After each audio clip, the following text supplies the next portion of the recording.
to cast their votes, to register. How's their mood? Do you see them being in that mood for election? For the voters, they are willing to come out. They told me that they will be coming out to exercise their franchise. Some of them came as early as 7:30 before the polling centers opened. So what they are saying is that nothing will deter them from coming to exercise their civic right. This is their civic duty, and they must vote for the candidate of their choice. And that is what most of these voters are saying. They've come to check their names on the list. Some were disappointed that their names were not on the list. And for those who were lucky to find their names on the voter list, they said they will come and exercise their franchise. So we have many people who are here to monitor the exercise. Let me also tell you how it's going to go here. Voting will start by 8 a.m. According to INEC, if you have a person on the list, even after voting hours have closed, the last person is allowed to vote. So there is no specific time when the vote is the end. The voters, once you are on the queue, you must be attended to end. And sorted that the vote is sorted, and the presence of some of the people who are willing to follow the process. Right. Yeah, you didn't answer the question. How's the weather this morning? The world needs mums. Providing tasty, nourishing family meals is all that matters. Because where there are moms, there is love. Golden Terra Oil, for pure love. My skin is my identity, my energy, my strength. It deserves care and nourishment. It's good to know that the weather is conducive for the voters as we speak. But talk to us about security presence in Owo and the various polling units that you went to. What can you tell us? That when we started coming from Akure to Owo, we met security checkpoints where we were checked. Some travelers who were caught by this security personnel who did not allow them to pass. But for now, I don't know whether they've been allowed to pass. And now we are in Owo, and we have security personnel everywhere, DSS, members of the Nigeria Security and Civil Defense Corps. We have the police. We saw some other security agents who are also part of this exercise. So in terms of security, we have many of them who are moving around in different vehicles to monitor the situation, to see what is happening at different polling units. Where I am now, we have about 3-4 policemen who are here to maintain peace, to ensure that there is no breakdown of law and all that. So far, so good. Everything is going on well in Owo. And also, some of the persons you interacted with, do they show signs that they have trust in the electoral umpire, especially in the area of integrity and transparency and fairness? Well, some of them said what they want is transparency from the electoral body, that the electoral body must be neutral to all the political parties and ensure that the way the votes are sorted and counted as transparent. So they are willing to stay to the end of the voting process, that they will wait and see how the votes will be sorted and counted in their presence. So that is what these people are saying. They want the part of the process from the beginning to the end. All right. Yodeji will definitely keep tabs with you on developments coming out of Owo as events unfold in the course of the election. Thank you.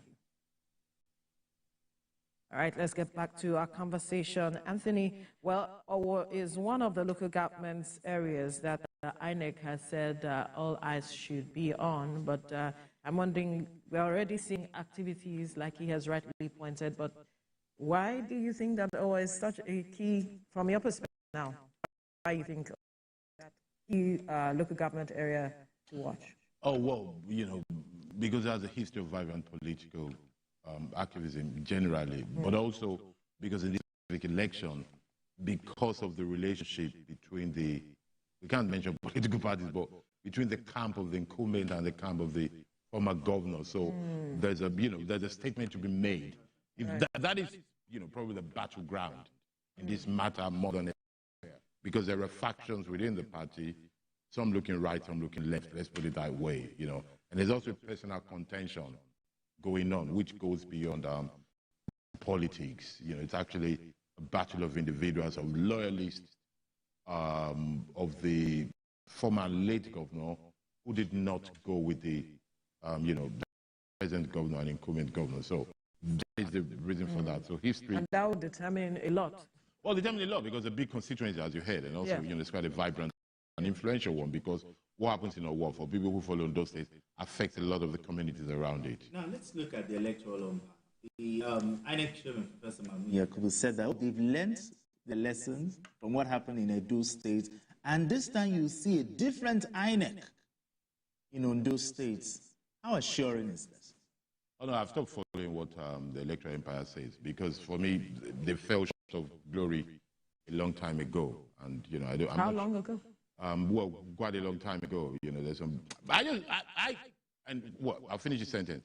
They fell short of glory a long time ago, and I doubt they're redeemable. I think INEC should be overhauled. I think INEC should be thrown away. Why? And these are very strong statements. They're very strong, but very. Be careful with our choice of words. I take responsibility for every word. My name is Anthony Killer. I'm a political analyst. We understand my work on these issues, right? Are detailed, and my positions are new. We understand that, yes. But then the choice of words, there are people who can be easily swayed and influenced by statements that you are making. Well, I hope they are. But the issue is this: if you're talking of overhauling, yes, right? What are you talking about what are you looking at in terms of the overhauling of INEC? Will that even resolve the issues of the trust deficit that people have? We start from where you stop. I think the trust deficit is a product of the fact that INEC says we've learned our lessons from last election. They're always learning their lessons from last election. When are they going to graduate? They keep learning every day. We learn every day as humans. We learn every day. Not institutions. Individuals learn every day. Institution is a social construct. Who make up the institution? No. Institution is a social construct that before you do it, you sit down very well. You learn from history. You learn from geography. If you make a policy before you set an office, it's a personal thing where you stand up in the morning and pray to God and say, God, help me. And, I learn. That's an individual life.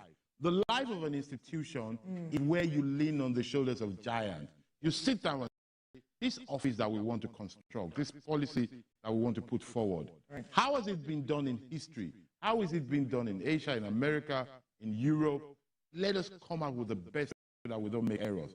You put together different brains that study the reality and project a future and solutions that would solve the problem. To overhaul, I argue, because at the moment it is not fit for purpose. The INEC of the future needs to be centralized, it needs to be digitalized, and it needs to be devolved. And a lot of things need to be outsourced. I believe that if you truly want credible, transparent election, you need to link PVC with BVA. That a lot of the functions that local government and INEC offices are doing now should be taken away from them, at least should be complemented with others. I believe that, for example, registration of voters should be a continuous thing, not something that needs to stop. I argue, for example, should be allowed to give out PVC the way they give out ATM cards, because it is linked to it, so you take away that crowd. They say to me, what about people who don't have banks? We can meet them at their needs. But really and truly, in 2024, if you don't have a bank account, you'll be voting for. But let's leave that aside. That's a valid one. So let's aside. I believe that way, that election results should be something that wherever you vote, as you voted in your ward, you will know your result. All you need to do is go to a system and see if it tallies. I believe the same way we guard our money, like the banks do, we can guard our votes that way. I even argue that you don't need someone else late till night, 2 a.m., 3 a.m., 4 a.m., to be counting the votes and be calling some strange numbers and looking at it with glasses, waking us up. We don't need all those things. Those are very obsolete ways of doing things.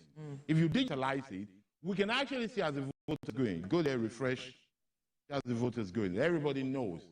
You don't need a collation center where everybody sits down And some people are trying to disrupt it. You need the right infrastructure to get that achieved. Well, let's get it. So do we have that? When you look at, because a majority of what you have said, internet is key. But Yes. what's the strength of our internet as a country? It's still Internet penetration. It's Well, we build it. It's a matter of accountability. And part of the reason why I'm so upset with INEC Right. is that, and I want our viewers, those viewers you're trying to protect from my words.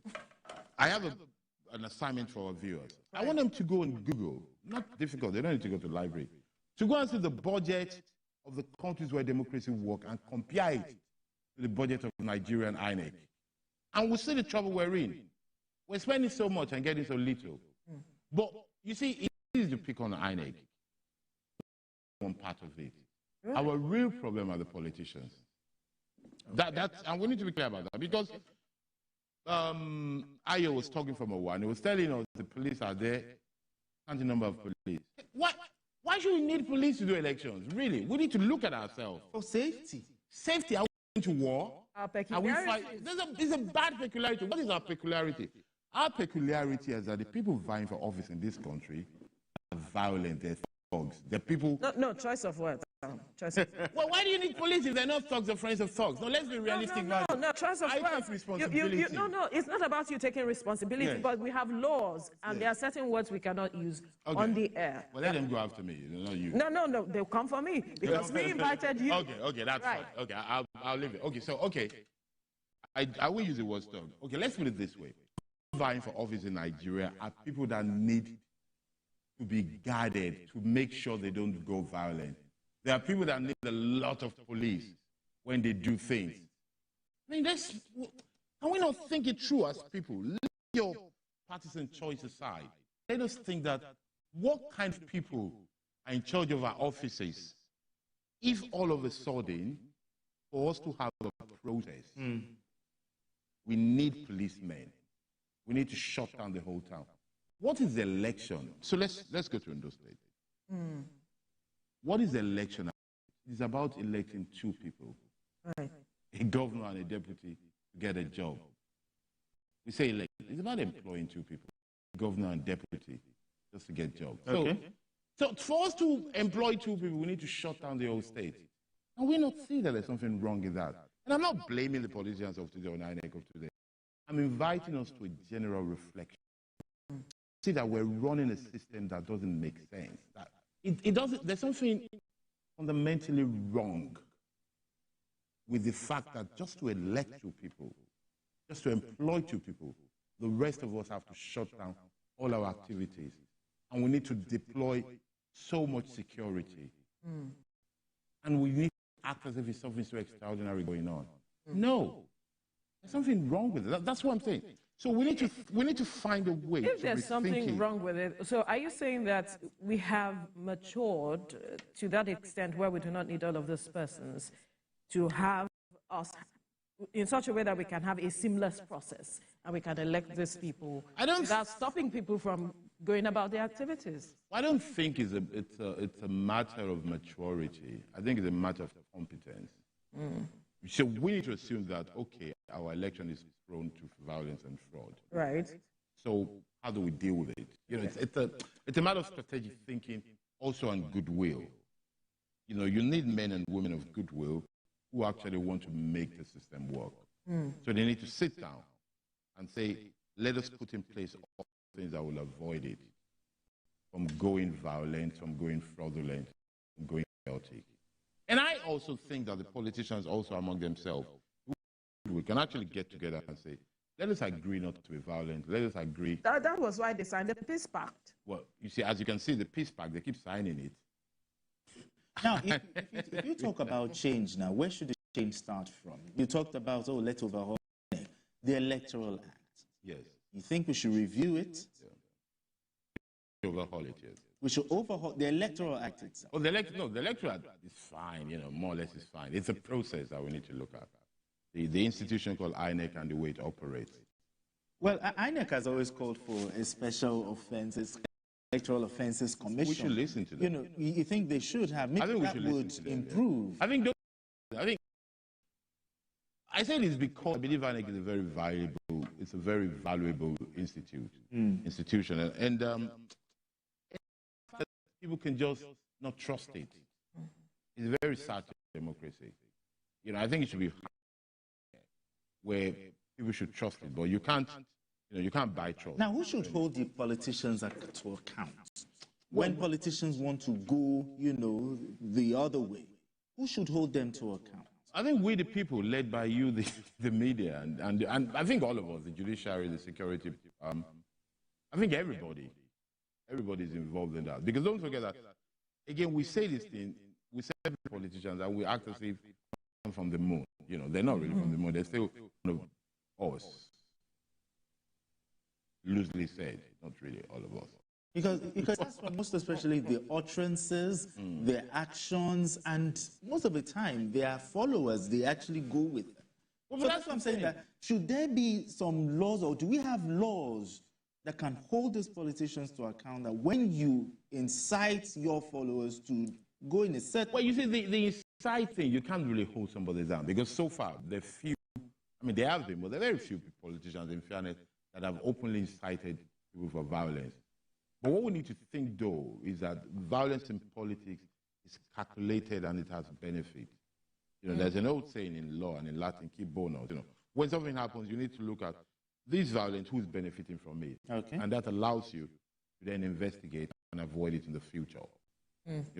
That's the way I think we ought to look at it, because the violence and the fraud in the electoral process is not something that is done haphazardly or incidentally, or we don't know. It's something that some people sit down to perpetuate.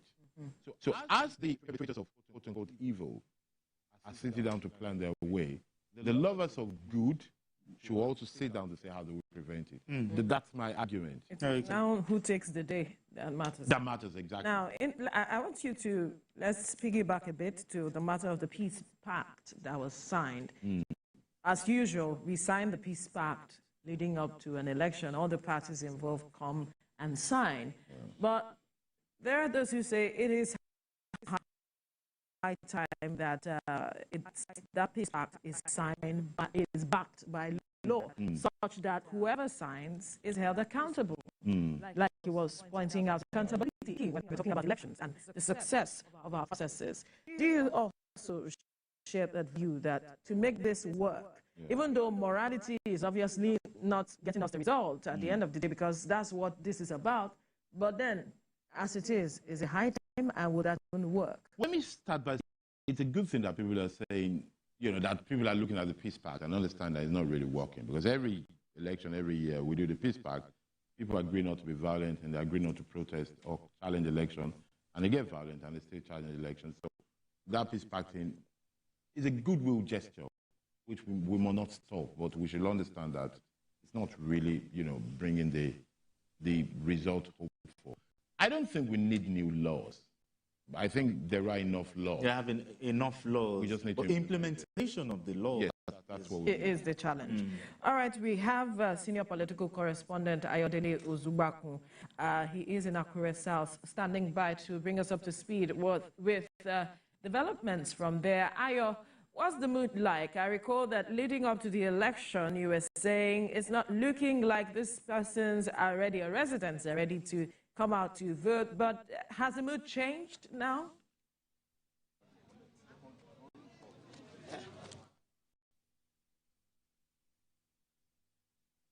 Are you there? All right, we'll definitely get back to you as soon as you can hear us. Okay. Anyway, still talking about this. We've had two leaders.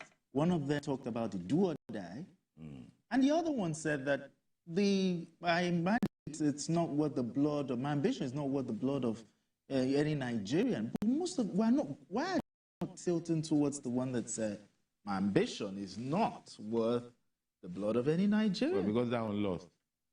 The one who said so lost. So why would they tilt toward it? I think it is not the intention or the words of politicians that matters.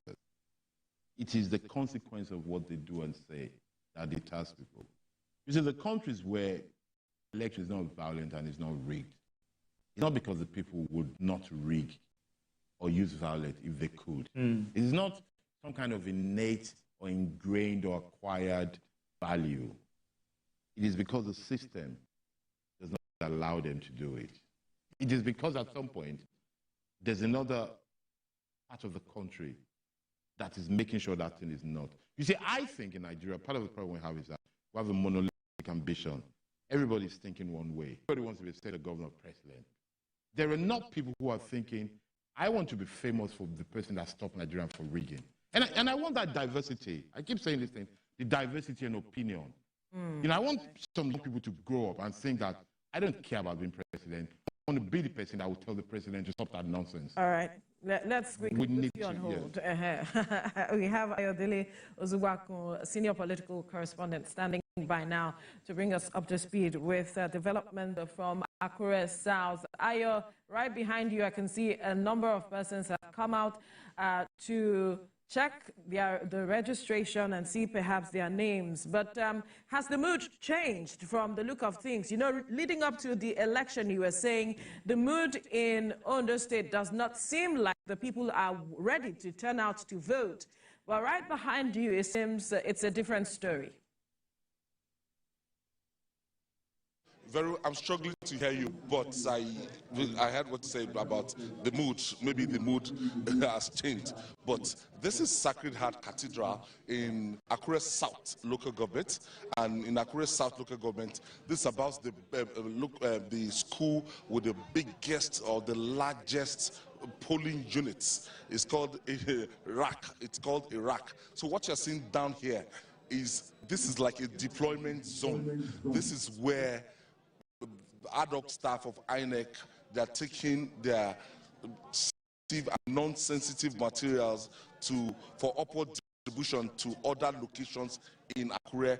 So while we're coming here, we still saw some polling units, they were set up already. They set up those polling units already, and they are ready to vote. And 68, I told you that we have in this Sacred Cathedral here in Akure South local government. So what you are seeing there is a deployment zone.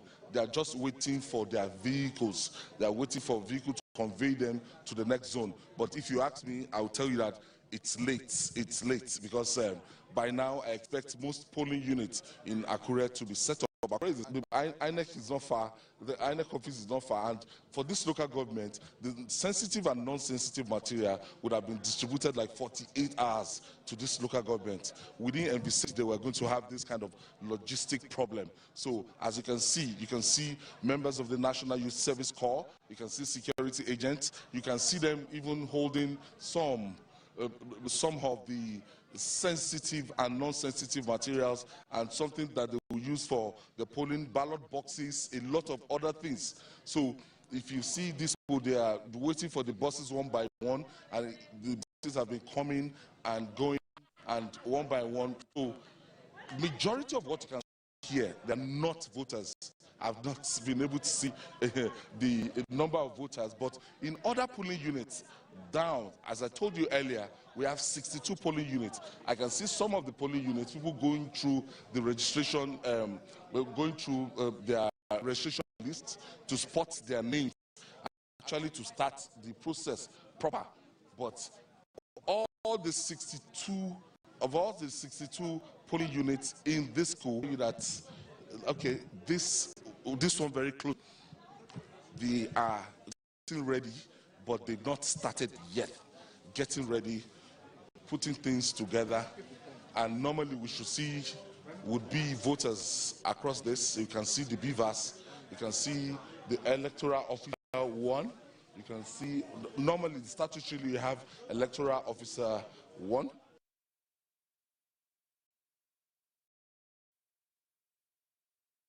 And electoral officer 2 and 3. So in each of the polling units, 4 electoral officers, and they call that the leader of the team is an electoral officer, and 3 other ad hoc staff will be called assistant electoral officers. So these are the ballot papers, and they are getting set for the rest of the day. As I told you earlier, this is Akure South local government, and this is Sacred Heart Cathedral, and in this particular cathedral, we have 68 polling units. 68 polling units. That's massive, if you want to ask me. And it also serves as a rack for Accra South local government. It's a registration area. So people, deployment and every other thing, is going on here. And we're waiting for more officials to come. But when you talk in terms of turnouts, I will tell you that it's too early to call. And from what I've seen so far, I've not seen people so enthusiastic, because other election, even before the ad hoc staff gets here, would have seen, the electorate, maybe later in the day. So we'll keep watching. With Global, you order anything you want, and when you receive it, you celebrate it. Because that tasty grilled chicken is here, and that key ingredient just in time. Order Global and we'll deliver in minutes. Just distributing sensitive materials at this time, after 8. How would you gauge INEC's preparedness for the election?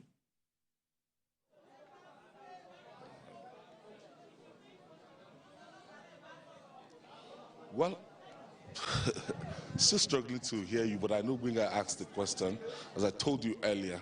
So the whole exercise is meant to, kick off at about now, and we're still battling with logistics.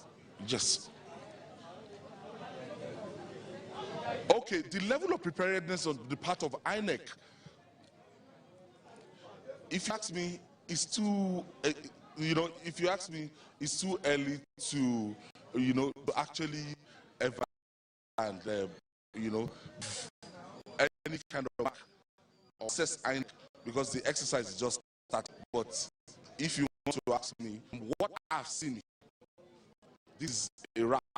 So what's in here, I won't say this is encouraging, because what you talk about, you say about what you say about you update, but this is accurate, and I expect all the polling units at about now to be ready, and would-be voters should be actually to exercise their franchise. We should not be seeing vehicles coming in one by one to pick ad hoc staff here. This is not too are going Accra South local government.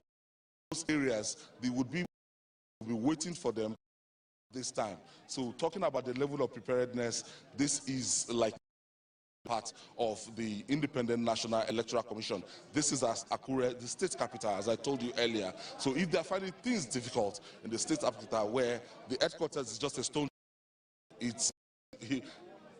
so I will see maybe they're going to make it up, and voters.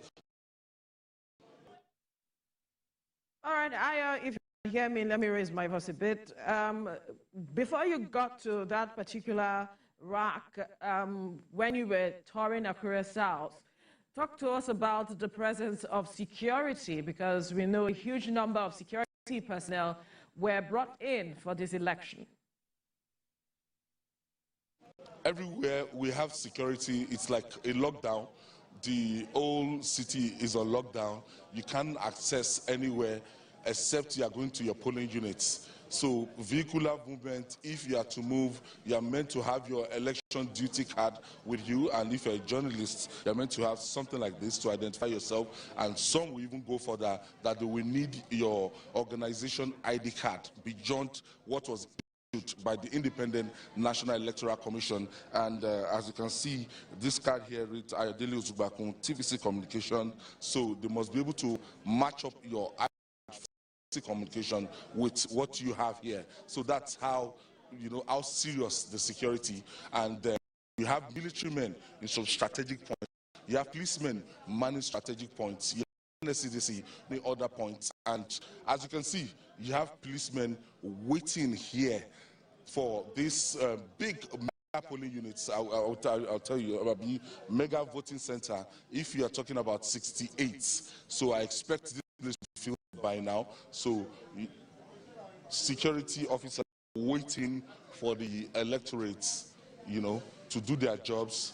And as you know, those people that are going to be very close to the polling units, that the ones with just baton, not the one carrying arms. So to forestall the breakdown of law and order, these ones are the ones that will be with the polling units. And according to the Inspector General of Police, he has told us that we're going to have 4 of these men around each of these polling units, 4 around these polling units. And if you have 4 around each of the polling units, 68, you can do your mathematics. 68 times, 4 times 68, 4 in each of the polling units. But we are going to see the configuration better, and we're going to see what the IG was talking about better if, every polling unit is active here. As you can see, this polling unit now is not active. It's not active yet. They have their beavers ready, the electoral officers, they're ready, they're on ground, and the open secret ballot space here that is meant for the voting unit is also here. Everything in place, but I can't spot any of the voters around here, and we are still waiting. And I told you earlier, there's big deployments happening around here, so it's a rack and deployment to every other station around Akure South local government. INEC ad hoc committees members are here.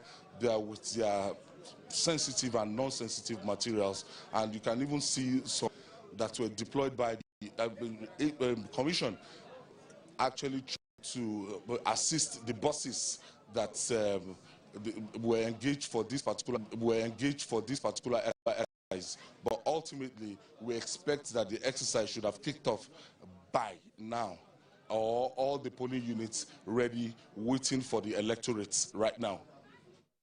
Okay, I will definitely keep tabs with you for more details from Akure South. Let's bring the conversation to the studio now. Anthony, let's get your reaction to, the logistics issue that Ayo just pointed out with regards to what we are seeing there. We are still seeing deployment still happening at this point, and it's already past 8 when the process is supposed to begin in earnest at 8 o'clock. Well, I mean, what can we say? This is what I was talking about. This is why I think INEC as it stands needs to be overhauled. They seem like minor things, but they're grave things for an institution. You talk about our personal life. These are things that are not even acceptable in our personal life, let alone in the process of an institution. I think we need to rethink it. I think we need an institution that takes punctuality very serious. But above all, that talks about how to make it happen. If you're supposed to start by 8, I argue that you should be set by 7. If for any reason you think it is not possible to start by 8, then don't say you start at 8. Say you're going to start by 9, but say that a week before. These are part of what makes your integrity. What makes integrity, exactly. This is how you start to lose integrity, because, and it's also a way, it's also consideration for users, in this case, citizens and voters. If we truly believe that everybody's worth something in this country and their time is worth it, then you will know that if you tell them by 8, you should be there by 8, because they might have other plans of what to do. You don't waste people's time. I heard you saying earlier on the elites don't vote because they live it. But who's going to go and do this if they have better to do with their life? Who is a really busy, productive person that will want to take him or herself through this protest, if not for a deep sense of patriotism and even a deeper sense of understanding that being involved matters? Right. And that's views from Ubonla, where the governor, Lucky Ayedatiwa, has arrived the shores there. Like you can see, boats already prepared. He's getting set to take a trip to cast his ballot in his hometown, Obenla. The governor, obviously warmly received by persons there, said to be his kinsmen. But he's preparing to go and cast his ballot when the time comes. So INEC had said that some hard-to-reach areas, sensitive materials rather, had been deployed early enough so as to ensure. So you see, two things need to be said, and I want our viewers to take note. Across the country, the places where INEC struggles to reach, the places where we struggle to put schools, the places where we struggle to put, well, we don't even put libraries anymore. By the way, let's try to do some libraries. People hear me. There are still some libraries. Yes, but we haven't got enough. We need more. The places where we struggle to put a lot of facilities, Have you noticed, their viewers, that somehow election posters manage to get there, no matter how remote and difficult to get? You see, what that tells you that it is doable. And I say this, not as a jibe at anybody. Actually, I want you to inspire people to know that these things are doable if we really want to. So maybe INEC needs to learn from politicians how they reach the nooks and corners. And then we all need to learn to that. But don't they try? They try. Who? INEC. You see, you have to be careful about this woman, viewers. Because it is this try business that leads us in trouble. We don't need to try. We need to get it right. Right. This idea of saying this person is trying, don't try. Get it right. There is no half. It is full or nothing. That's how institutions ought to work. Maybe all these materials we are deploying, maybe is a problem. Maybe we should think of going more paperless so we don't need to deploy so much material. So you're saying in more technology? Maybe. Technology. Yes, maybe. With the risk, knowing that some people now sit there somewhere trying to get it done. Maybe we need to think it through. And if we can't do technology, we just need to buy alarm clocks for elderly people, wake them up at 3 a.m. After all, it's just one time. It's a one-day thing. They're not going to do it for the rest of their life. On that one day, give them alarm clock, give them coffee, and then wake them up on time and get them to start on time. All right, let's bring it back to Ondo State. Yeah. What do you think the people of Ondo State should be looking forward to in terms of leadership?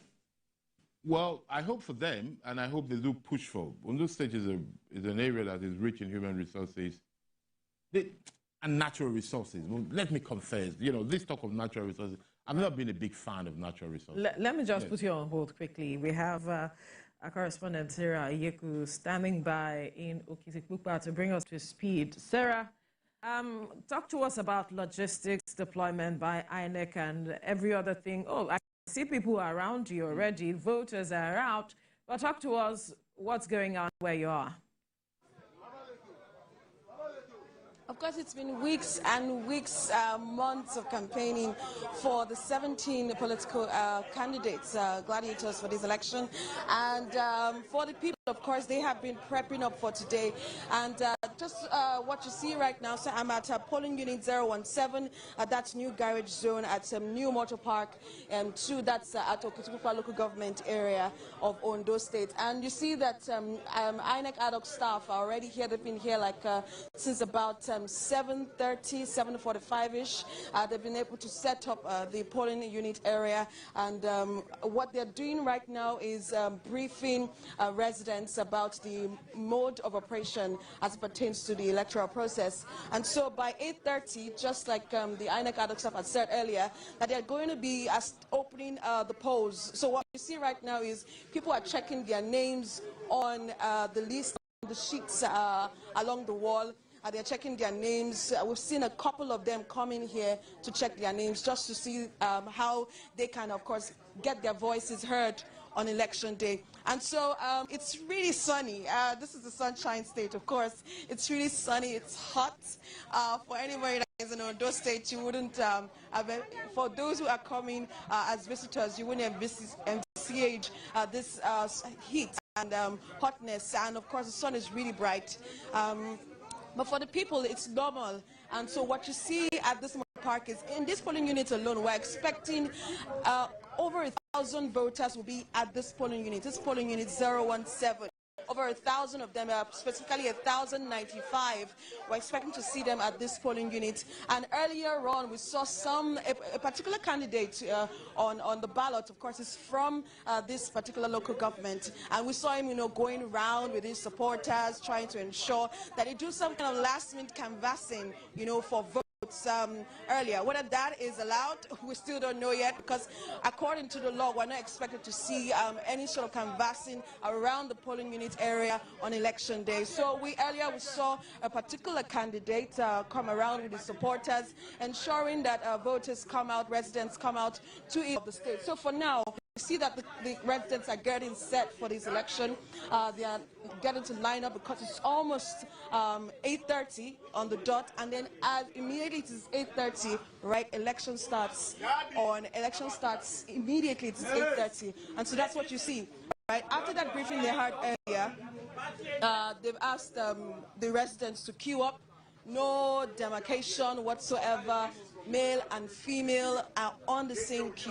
You can see the security operative there ensuring that there is peace and order. And you know, for this election, right, the security operatives have said that they're deploying 22,000 security operatives. And when we're coming in this morning, Veronica, like, the security was watertight at most of the border towns leading to Okutupukwa. From Akure to Okutupukwa, it took us about 2 hours, more than 2 hours to get to Okutupukwa this morning. So at different checkpoints, there were military checkpoints, police checkpoints, NSCDC checkpoints. So it's difficult for anyone who wants to jeopardize or, you know, sabotage these numerous checkpoints and get to any of these polling units. So we're expecting that by 8:30, right, election starts almost immediately. The party agents are on, of course, on hand to ensure that they are monitoring the process closely, because this is a keenly contested election between about 2 or 3 party candidates. Veronica. All right, Sarah, talk to us. Some of the persons you interacted with, do they have trust in INEC and the process, you know, for fairness and integrity in this regard? Of course, INEC is hoping to come up with, they are hoping to put up a good show and dot all their I's and their T's and put up a good show today, particularly with the beavers. The beavers has always been a point of question, right? But some persons also sometimes question the malfunctionality of the beavers machine. Some persons will say it wasn't working as we experienced in Edo State. But for today, we're hoping we wouldn't see a recurrence of the beavers machine malfunctioning. Already, you know, they've already deployed, I think, about 4,000 beavers machine to accommodate the 3,933 polling units. So we're expecting that they have MCH that there could be some malfunctionalities on the out of the beavers machine, and then of course they'll have some electoral officers on standby. We're on standby to, of course, attend to these incidents. So we're hoping that we will not see these incidents, a lot of these incidents, because network is a challenge in areas, particularly in the rural areas. For instance, in the riverine areas, network is a big challenge. So we're hoping to see how INEC has been able to strategize or faction out a way the beavers machine would not be an hindrance, you know, to this electoral process. Interesting. Sarah, talk to us. I don't know if you've been able to speak with any of those, the voters right behind you, but what are the people of the state that you interacted with hoping for in the next 4 years from whoever takes the seat as governor? You know, almost 11 months, would I say, or more than 11 months since Arakunri Rotimi Akeredolu died. No one would have ever seen it or seen this coming, that they wouldn't see Rotimi Akeredolu for this election, of course, putting his mark on this election, because you know that he is a political weight when it comes to the southwestern politics. And so for a lot of them, this is a new dawn for them, having these candidates, although some of these candidates are people know them in the grassroots. In Akure, for instance, you may not have the enthusiasm that we expect to see, but the enthusiasm, of course, we expect to see it from these rural communities. And for instance, Ondo South, for instance, which is like has the second largest number of voters, particularly PVCs collected. For Ondo South alone, the PVCs collected, that's 609,314 PVCs collected. That's out of 673. So like about 90% of those who registered for this electoral process, about 90% of them actually, right, collected. Sarah, we'll have to put you on hold. We have Olaide Oyewale joining us now to bring us up to speed with development from Ugbonla, where he has gone to tell us what is going on. We saw the governor, lucky that we are, you know, heading there to cast his ballot in Obenla. I hope I got that correctly. But tell us, talk to us details of where you are right now.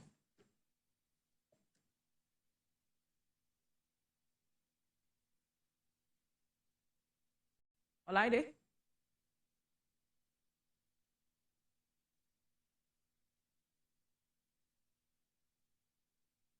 All right. Sarah, Yes, you were talking about what the people expect in the next 4 years. And I'm talking about, and before I go to what people are expecting for the next 4 years, particularly the expectations for the new governor, I'm telling you how strategic this particular senatorial district is. I'm talking about Ondo South senatorial district. The contenders really are from this senatorial district. I'm talking about from the two major political parties. They are from this senatorial district. So all eyes are really not really on Central, which of course has the largest PVCs collected, number of PVCs collected, but on Ondo South, this is grassroots politics at play, right? And people are coming out for who they love. And so some of the expectations they had raised is they're hoping to see, of course, the economy of Ondo State transform. They're hoping to see a governor that can transform the economy of Ondo State. Ondo State, of course, is an agriculture-based state, and they're hoping to see a governor that can transform that particular sector, and of course, safeguard the farmers, because they're having complaints of insecurity on the part of the farmers. They are unable to go to some of their farms. Remember our incident, which is still fresh in the minds of a lot of people in Owo and even in Ondo State. So this particular election is very central, right? It's central to the people. It's close to their hearts, because this is the first time they'll be having one of the political ways, which is Arakunrin Rotimi Akeredolu, is not here anymore, but somehow they still love him. And this particular candidate, some of this candidate particularly worked with Arakunrin Rotimi Akeredolu. So they're hoping that some of these candidates will inject some of the ideals or ideologies of former Governor Rotimi Akeredolu, particularly. So we're hoping to see how these candidates will fare in today's election. So the expectations are high, and voting has started already, and a lot of people are still coming out from their homes to vote. And like I said earlier, this particular polling unit will be having over 1,000 voters come here to cast their ballots for the next governor of the state. If you can hear me, Sarah, we need to quickly put you on hold and speak with Olaide Oyewole to quickly speak with us with regards to his journey on the high seas, as it is, moving with the governor who is going to cast his ballot at Obenla. Talk to us, Olaide. What's going on? Yeah, anything because of the breeze. But like I said earlier, we are heading towards Obenla, the hometown of the governor of Ondo State.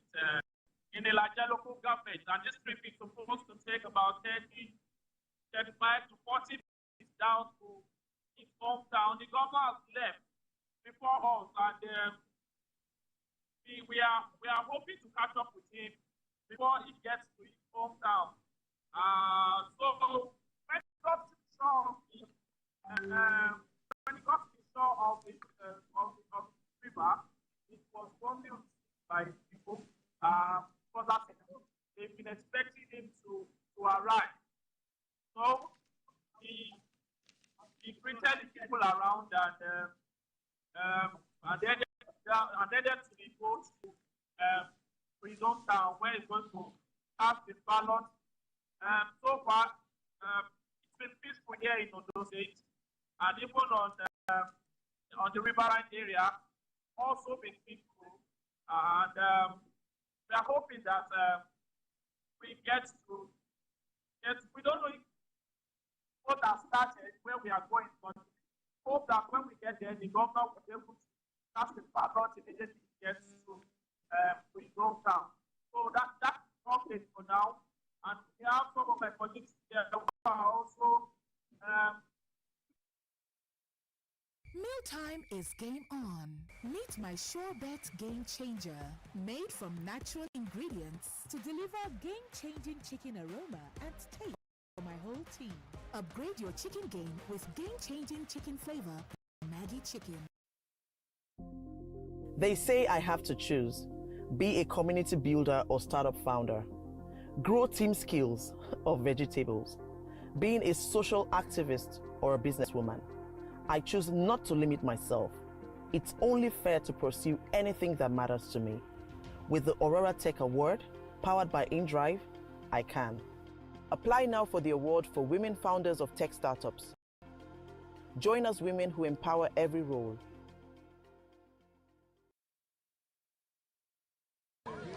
It's very strategic, particularly this election, for Southwest politics, because Ondo State has always been one of the campaigners, of course, for regional politics, right?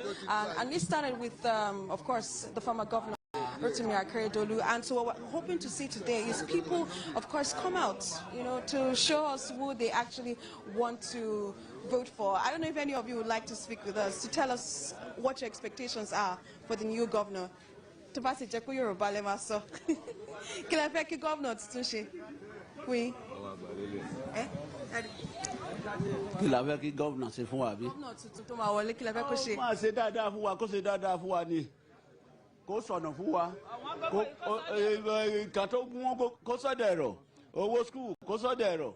Gbogbo nǹkan tó ń ṣe tí àwọn ilé tó ti ṣe kọjá yìí. Ìbàjẹ́ ló ń ṣe, wọ́n ṣe nǹkan kan tó dáa. Ilé tó ń bọ̀. So I'll try and interpret, right? So, of course, they're expecting good roads. When we were coming here this morning, right, we had to drive slowly because of the potholes. That's from Ore, which is like a very popular place along the, you know, southwest road, Ore. From Ore down to Okitukpa, there were a lot of potholes on the road. A very lone road, right? But a lot of potholes. So one of the things they're expecting the new governor to do, right, is to give them good roads. Good roads. That's what they're talking about. They also talked about good schools. They're hoping that there will be a reduction in school fees. So all of this, of course, boils down to the economy, how the economy is, and they're hoping that the governor will be able to help them with that.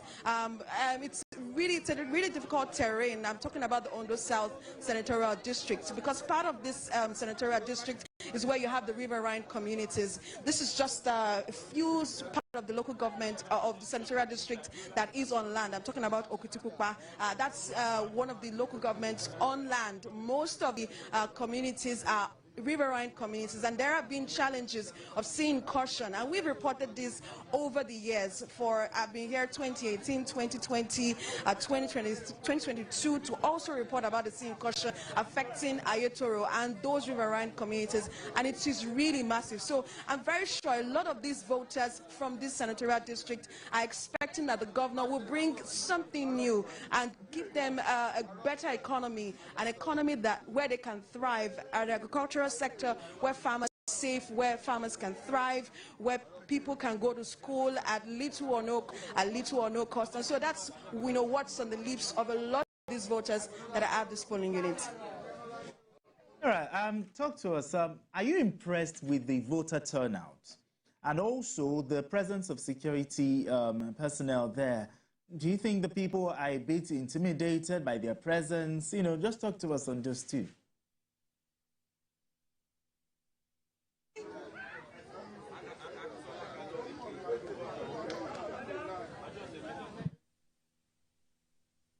Hello, Sarah, are you still there? Yes, I am here. Okay, I'm trying to figure out what you're saying. Okay, I asked the question. I said, are you impressed with the voter turnout? And also, the other question is the security presence. Do you think the people are a bit intimidated by the presence of the police officers there? Am I impressed with the voters turnout? It's still too early to call. So this is just about a few minutes before 9 o'clock, right? And we're already seeing the queue at this particular polling unit where we're supposed to see more than 1,000 voters come out. And while we were coming here this morning, right, we've seen a number of people to still go to doing those last-minute trips to some of their communities. Some of them that couldn't leave Akure on time. We still saw some of them leaving Akure early this morning, just to get to their rural communities. So, am I impressed with the voter turnout? Maybe yes. We'll get to know at the end of this electoral process what the turnout for this election has been like. Because, you know, for elections that since 2012 and all, there's been a decline, like a steady decline of voter turnout for elections. So we're hoping that because this is a different dispensation, they're hoping, writing about politics, they wouldn't sit back at home and just watch TV and watch us like a movie. They would actually come out and be part of this electoral process. And for security, really, the police had said that they're deploying not as much as they deployed for Edo State governorship election, right? They're not deploying as much. For this election, they are deploying just more than 22,000 police officers, and then you now add on the NSCC, immigration, and all of the federal outfits for this election. So and they do not even want to tell us the specific number. You know, when we asked even the army, the military, they're not giving us about flashpoints. They're not talking about the flashpoints. They're silent about it. And I think it's also to help people come out and vote, right? They do not want people to be intimidated by the number of security personnel they will see. And that's the message they're trying to preach. That's the message they've been trying to preach all through the week from their stakeholders meeting, right? To talk about the fact that if you see all of these policemen, they are here to safeguard you. And when I asked the DIG in charge of elections, right, that's DIG Sylvester Alabi, that why are they not talking about the flashpoints? He has said that they have already conducted a comprehensive threat analysis. They know where the flashpoints are, so I should not be worried. The people should not be worried, right? The policemen, the army, and all of the security operatives are there to safeguard the people and the politicians.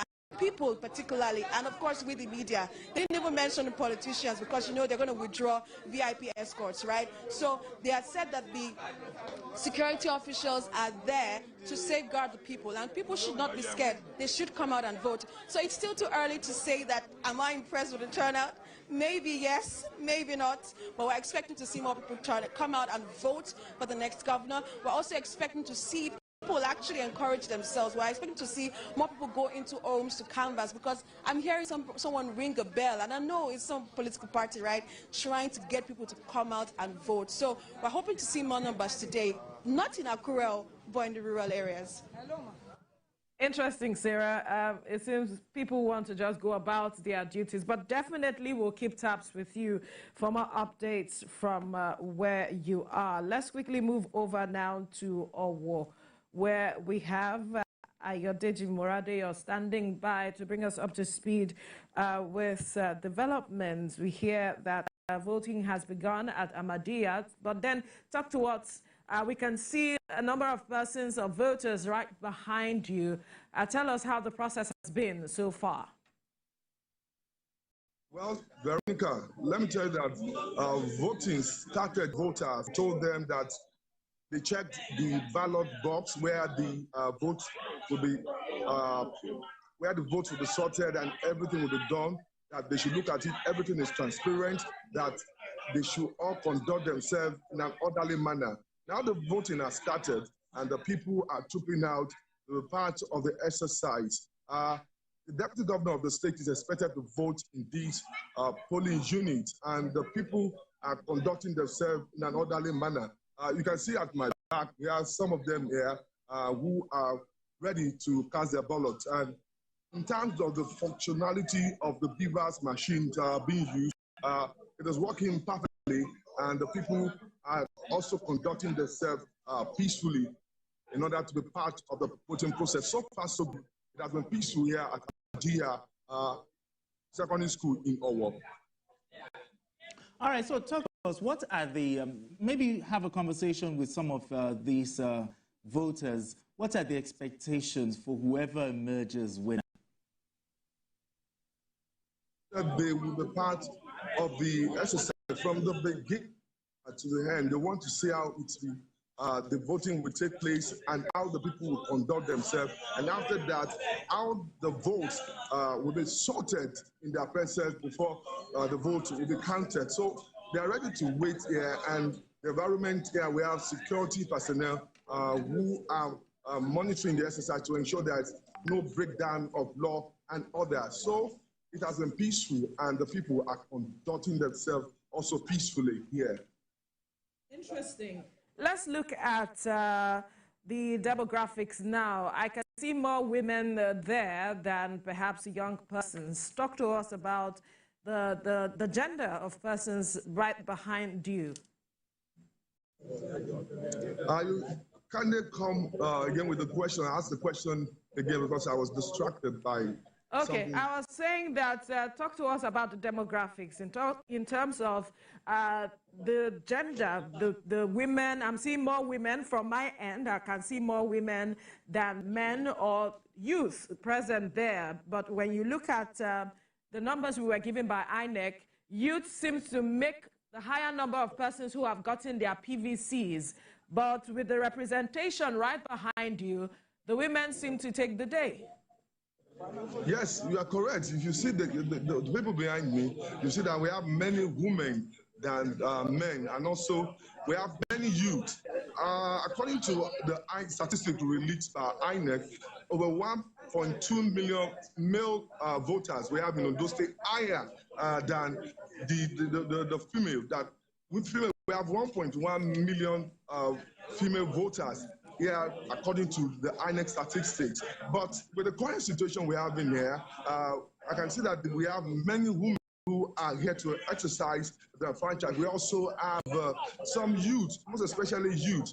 And let me tell you about what is also happening here. You know, we have 18 political parties participating in this election, but only 2 agents are seen here, 2 agents are monitoring the election. Other political parties, 16 other political parties, do not provide agents at this polling unit. And so the voting is going on, and we have many women. And we also have the agent who came here to participate in the election. They were given preferential treatment because of their age. They were allowed to move to the front to go and cast their vote so that they wouldn't wait endlessly before they cast their vote. Yeah, well, it's a good one that they are giving preferential treatments to the aged. But did INEC make provision for persons living with disabilities? And it also make provisions for in case, you know, there's a change in weather? Well, in this particular polling unit, there's no provision because you can see they are under the trees voting, and there's no kind of shed where they can go to if rain is falling or the sun is too much. But with the situation, I've not seen a PWD person living with disability here for now, but they may come later to come and vote. But the present situation, I have not cited just one person. All right.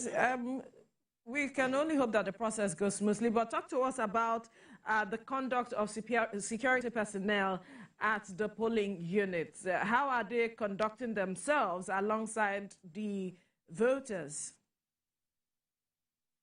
I have 4 policemen here who are managing this place to ensure that there's no breakdown of law and order. And these security agents, other security agents are also staying. But what they're doing is that they are ensuring that there is peace and that people are doing what they should do in the right way, so that there will be no problem at these polling units. And they are conducting themselves also in a peaceful manner. All right, we'll definitely return to you, Ayo, for more updates from Owo to get anything happening from there, but then we'll get back to you. Thank you so much for bringing us up to speed. Let's quickly have a conversation in the studio now. We've gotten details from Okitipupa, that's Ondo South. We've gotten from Owo. We've seen that voting has begun in earnest. People are on the queue, but from what you saw from the various points, what can you say about this process?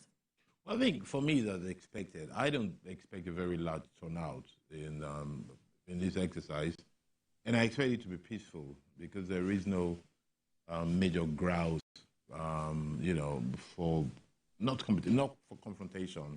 I think it's going to be peaceful exercise. Touch wood, you say that, then they try to disgrace you. I hope some people will not go and make it violent just because I said it will be peaceful, just to prove me wrong.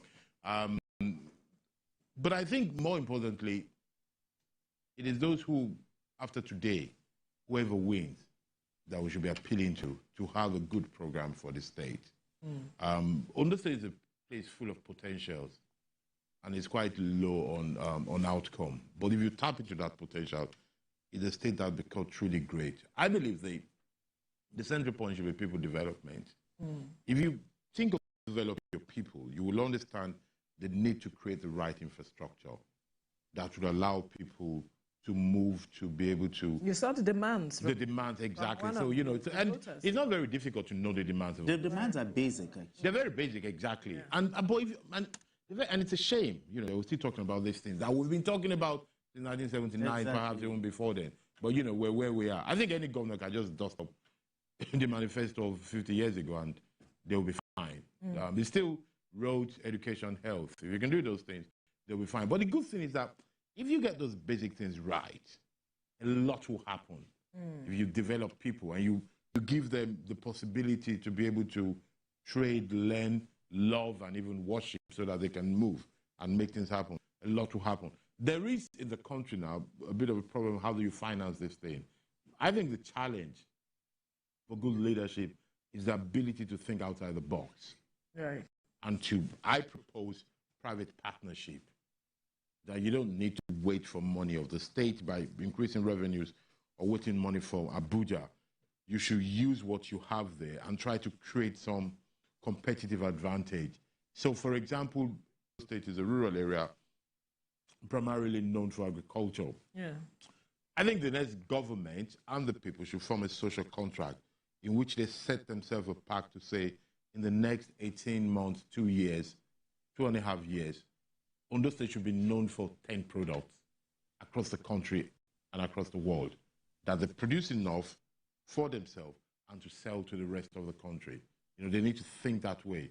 They need to develop, perhaps take health and take tertiary health sector.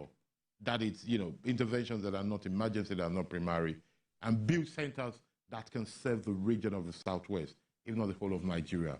It could be something for the eye, it could be orthopedics. We have Lagos, let them not compete with what we have. You know, they should look at something that people will go there for. Agriculture. Good tourism, yes. It is very key because yes, exactly. I recall at some point the Southwest governors met and said, you know what, we need to come together and address this matter, yes. Seeing how things are going on in the northeast, northwest attacks here and there. Yeah. We need to work together to ensure that we secure what we can here, because there's something we can contribute to the food basket of the nation. So it's important that perhaps they begin to look in that direction, because inflation for Akure, for instance, for Ondo State, for instance, is at about 37.20%. Yes. And that is one of the things the man said that Sarah spoke with, to make things easy. Easier, that's what he said. For the people. And that's what a lot of Nigerians are asking. Beautiful expression to use, Soludero. Make it better. That's you know, to make things better, to make it easier. Easy, yes. Ease of perhaps doing business, of everything, of farming, of farming, of living, yes. Of trading, of studying, because you also mentioned that education costs high. So you want to give access to education. Without access to education, there's little or no development possible. Because even the basic of artisanry needs some form of education, especially now that technology is required. So we must take the binomium of health and education very serious. You know, you don't want people to be educated and dead, and you don't know my life but dull. The number of out-of-school children in Ondo State is about 240,000. That's a lot. That's a huge number. A huge lot. That's a huge lot. But the thing is, you said something that got my attention. He said any governor or any politician can just speak the manifesto in the 50s. Yeah. And I'm wondering why the 50s. Exactly. But the point here is politicians, most of the time, when they campaign, their manifestos will do this, will do that, and nobody holds them to account. Even though they have the intention to do it, but do they even have implementation of those things? How can we begin to hold them to account, apart from going to the ballot? Well, I think two ways. The first thing is, once they're campaigning, let us keep asking them two questions. When they talk, let us ask them how and when.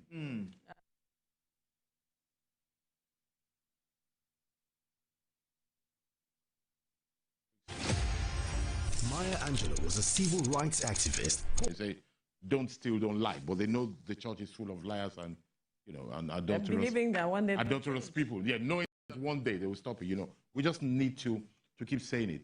Then when they're in power, we then need to keep monitoring the thing, reminding them that you said to us that this will happen in 6 months' time. You know, this is month 2. Yes. How are we going to get there? I think that's the kind of way to make it happen. But are the people that are aware to hold the leaders to account? Yes. And the people that are aware, Well, most of us are not aware, but the few that are aware, that have the... You see, the society that develop, whether it's a club, an organization, a state, a country, or a community, societies that develop are the ones that allow those to have the clarity of mind and the courage of voice to excel. And that's what we really need. You know, we need people who can have that awareness, then lead others or act on behalf of others. It's not we have that. We have those people, don't we? Yes, we have you and him, but we need more. And okay, so they're just few. They're just few. And then it has to be a system thing. You know, it has to be a system thing. You know, so, for example, we need for a governor, or candidate rather, whilst campaigning to say that I'm going to do X, Y, Z. Yes. And we ask him the when and how question. We could diarize it that, okay, if this guy wins, in 6 months we should expect this. Okay. All right. We have our correspondent, Ibrahim Alege in Kilipo, standing by now to bring us up to speed with developments out of there. Ibrahim, talk to us. I believe that the process has begun, but what are you seeing? Yes, Veronica, this is 2 in Kiribo, that's in Eseodo local government area of Ondo State, where a former deputy governor of this state, Mr. Gola Ajayi, is expected to cast his vote. Of course, on our way from Akure to this place this morning, of course, we met a lot of security checks. People have to be checked appropriately. And I must report that while monitoring the election on the way to this place, the voting materials and the INEC officials actually arrived on time. And as you can see here, people have started, casting their votes. The accreditation started on time, and people, are orderly. It's been so far so good, and the expectation is that more people will come out. But one interesting thing again that I observed while coming was that we had some people going to their farms. Some are even at their construction site, and of course we saw some people at their worship centers. Apparently these were not ready to possibly go for the election. And when you look at the election since 2012 in Ondo State, the turnout of voters, has been decreasing.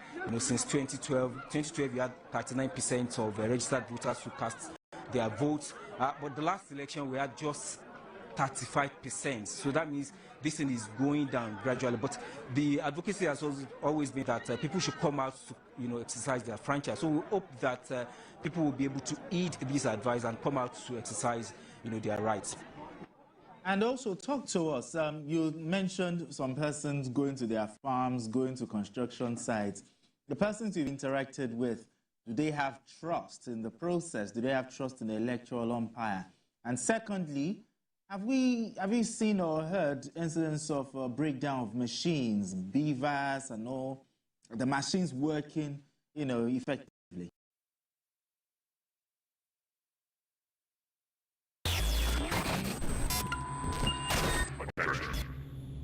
This is not a test, this is a message. A message to all Monster Energy drinkers. Up until now,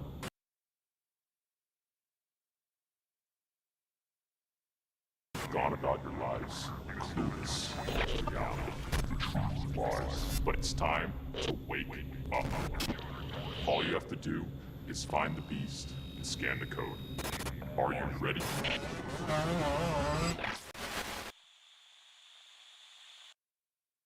With Tom Tom, no Lily. Let's do this. Breathe for it with Tom Tom. The fact that the people have to come out to exercise their franchise. So it's still early days. We are expecting that, as time progresses, more people will come out, and hopefully they may be able to exceed, the not too good impressive turnout that we had in the last election. All right, give us a sense of the voters, talking about their demographics. I can see a number of women, although some of them are under the shed there, so we cannot necessarily see who they are, whether they are men or not. But talk to us about the turnout of young persons who make a huge number of those who collected their PVCs. Yeah, according to the statistics from INEC, women constitute 49.6% of PVC collectors in Ondo State. Of course, men have 50.4%. But in spite of these, you still have them, a lot of them are here, just to cast their votes. And this has been the advocacy by so many women groups that we have 18 political parties participating in this particular election, but no woman is a governorship candidate. We only have one woman who is a deputy governorship candidate in this election. So they are, calling on political parties, different political parties, to ensure give women the chance. Some of them will, queue under the sun in order for them to cast their vote for their preferred candidate. But when it comes to representation, in governance, they are nowhere to be found, especially when it comes to elected positions. And part of the statistics released by some of these NGOs, is the fact that in Ondo State, you do not have any female House of Assembly members. So they want this to change, despite the fact that they participate actively in election. They have 49.6 PVC collection rates. Unfortunately, there's no representation. They don't have any female representation in the House of Assembly. And of course, the governorship candidates, none of them is a female. All right. Ibrahim will definitely keep tabs with you for development out of Kiribo, where you are. Thank you for bringing us up to speed. Let's bring the conversation to the studio now, where we still have Anthony Killer, professor, to talk to some of the things that he has pointed out. Women representation. We've always spoken about the 35% affirmative action, and then when it comes to elections like this, we see how women are at the forefront of campaigning, pushing the narrative, and the men ride on the backs of the women to, push their campaigns. But here we are having seemingly no representation of women coming out as a candidate, but he said we have a deputy governorship representation there. But talk to us, really. Is this about tradition? Is it culture? Why are we not making a headway, seemingly? Well, I think it's a bit about culture and tradition, but also a bit about the process of politics, the way politics is practiced in Nigeria. It's not very woman-friendly, at least not friendly to married women with children. Let's put it that way, because, they have meetings at night and they do some strange things, which it's not very friendly to women, at least family women in particular. We have to be factual. And I think that needs to change. It shock you. It's something unpopular, which I know a lot of people don't like that. I am not for affirmative action. I don't believe in it. I don't believe in affirmative action. I don't believe in turn by turn, or what's it called in Nigeria, the zoning thing, you do, me do. I believe in pure merit. And I think if people believe in female representation, the way to do it is not by law. I think women should vote for women. Women supporting women. Yes, it's a very straightforward thing. If you believe that it matters, then you should vote that way. I don't believe that it matters, because it is good. It is a good idea in principle, in our hearts. There's something that just feels good to say, oh, let's put more women, let's put more people.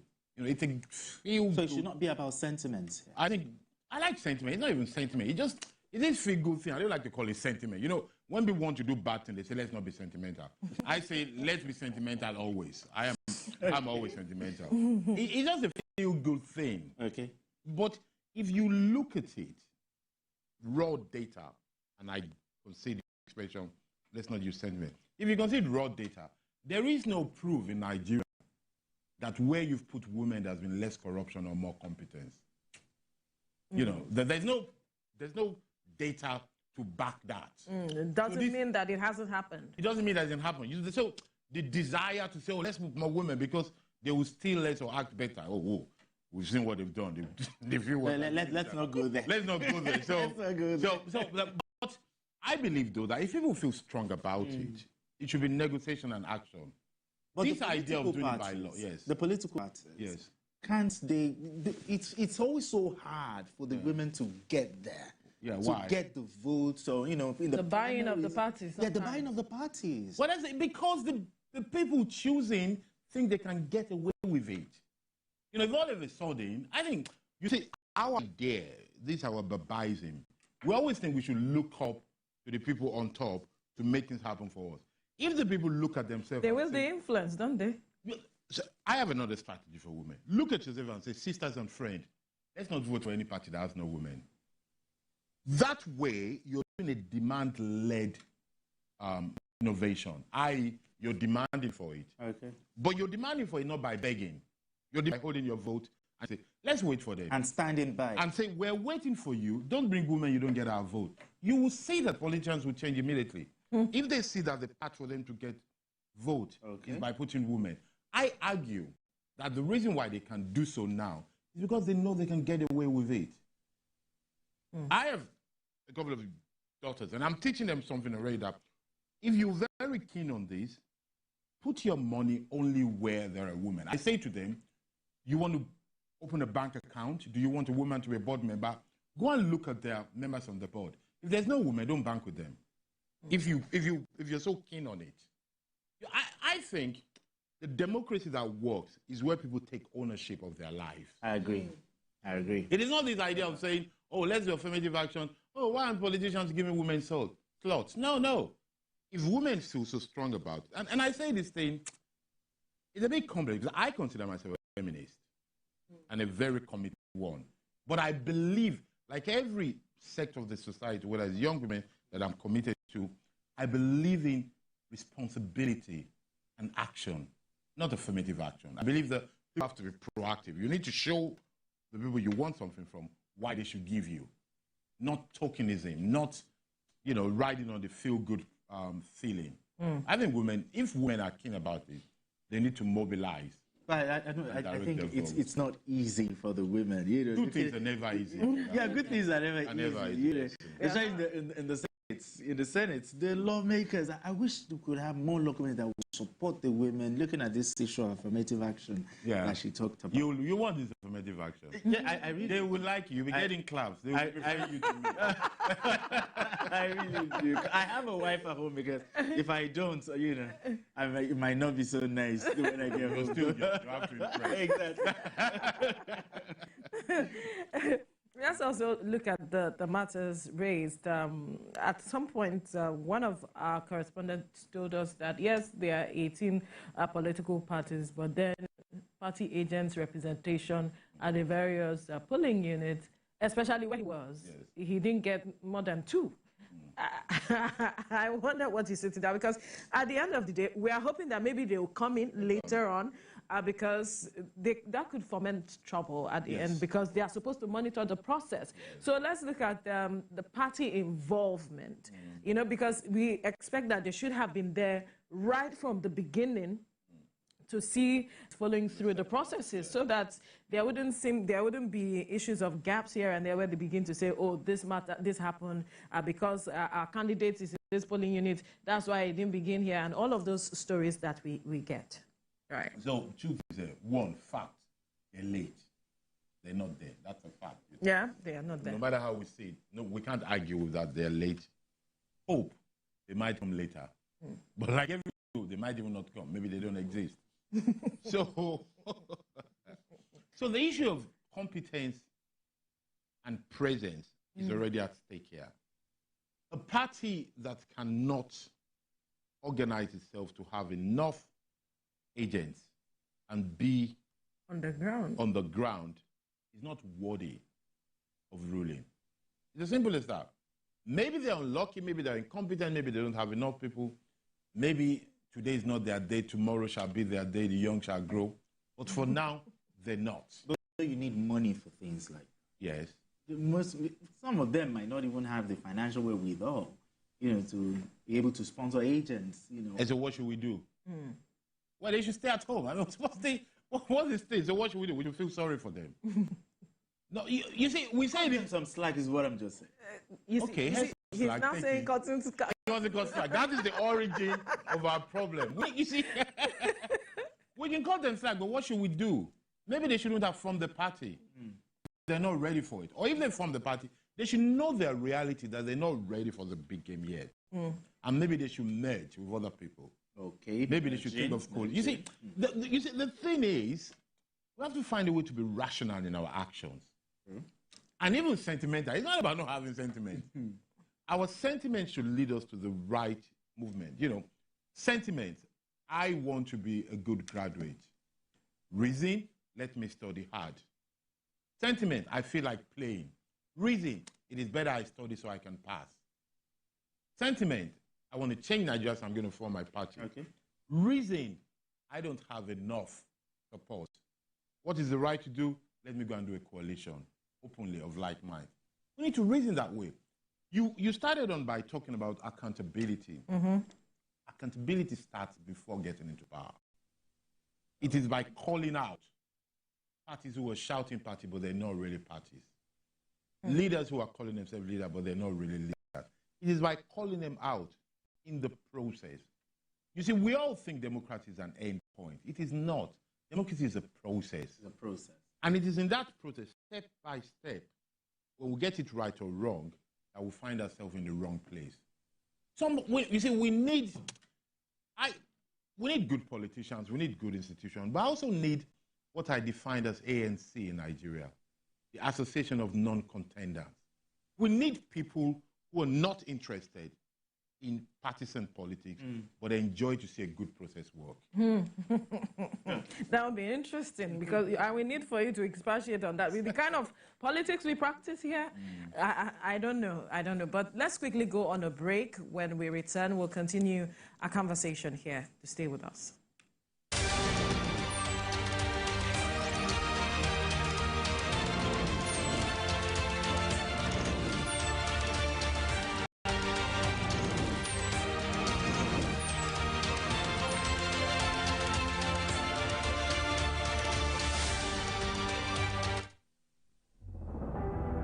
At Nile Online, your journey to excellence begins, bridging the gap between traditional and digital classrooms. Nile Online brings the Nile University experience to you. Interactive learning at your fingertips. Discuss, debate, and grow with peers and professors online. With Nile Online, your education fits around your life, not the other way around. Learn effectively from your home, during breaks at the office, or while on the move.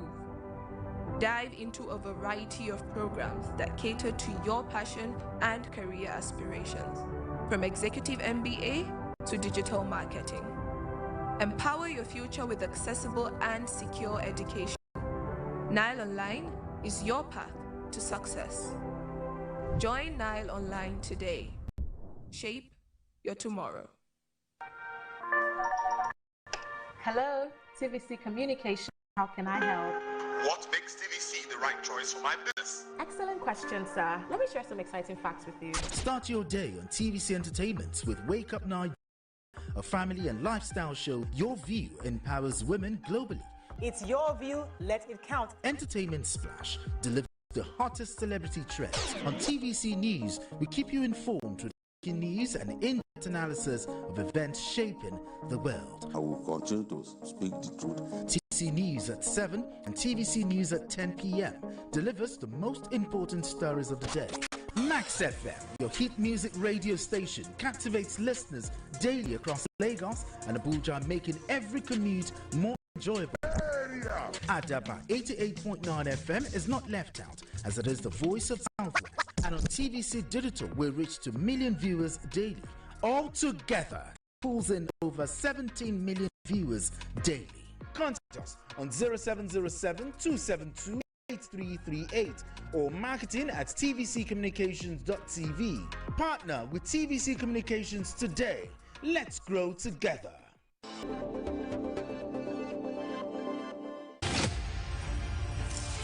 Akiwande Oluwole Soyinka was born on 13th July 1934 in Abeokuta, Nigeria, to parents Samuel and Grace Soyinka. His education began with the Christian lessons of his parents, as well as the more traditional Yoruba spiritual customs taught to him by his grandfather.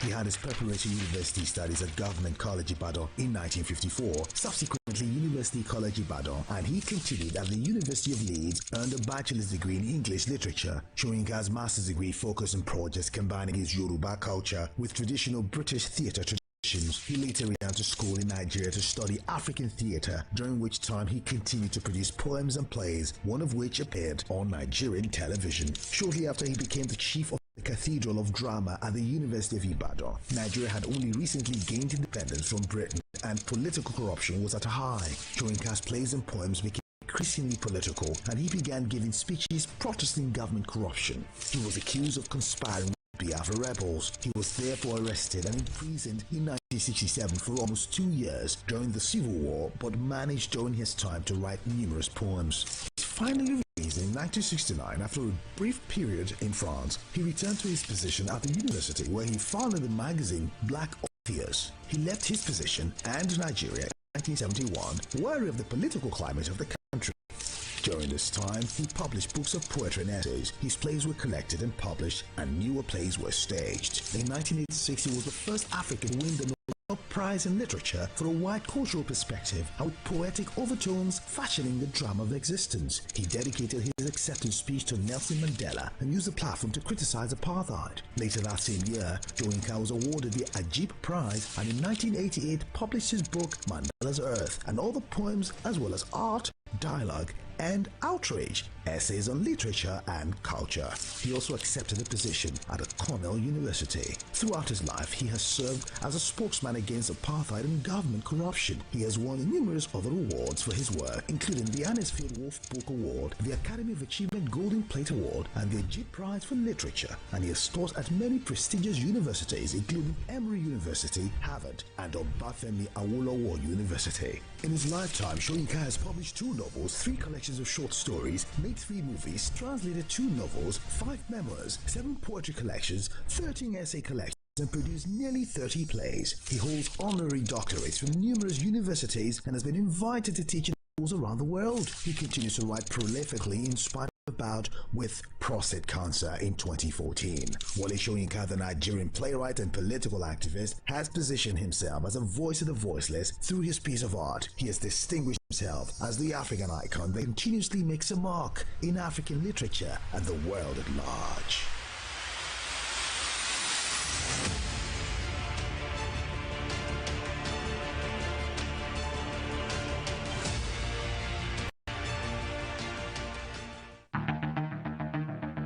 In the month of November, on the 2nd of November is the International Day to End Impunity for Crimes Against Journalists.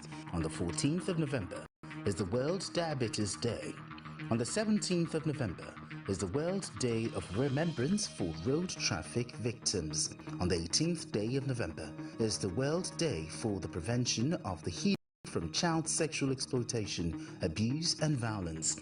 On the 19th of November, it is the International Men's Day and it is also a day to mark World Toilet Day. On the 21st of November is the World Television Day. And finally, on the 25th of November, the International Day for the Elimination of Violence Against Women. Stay tuned to the TVC News for this reports and analysis. TVC News, first with breaking news.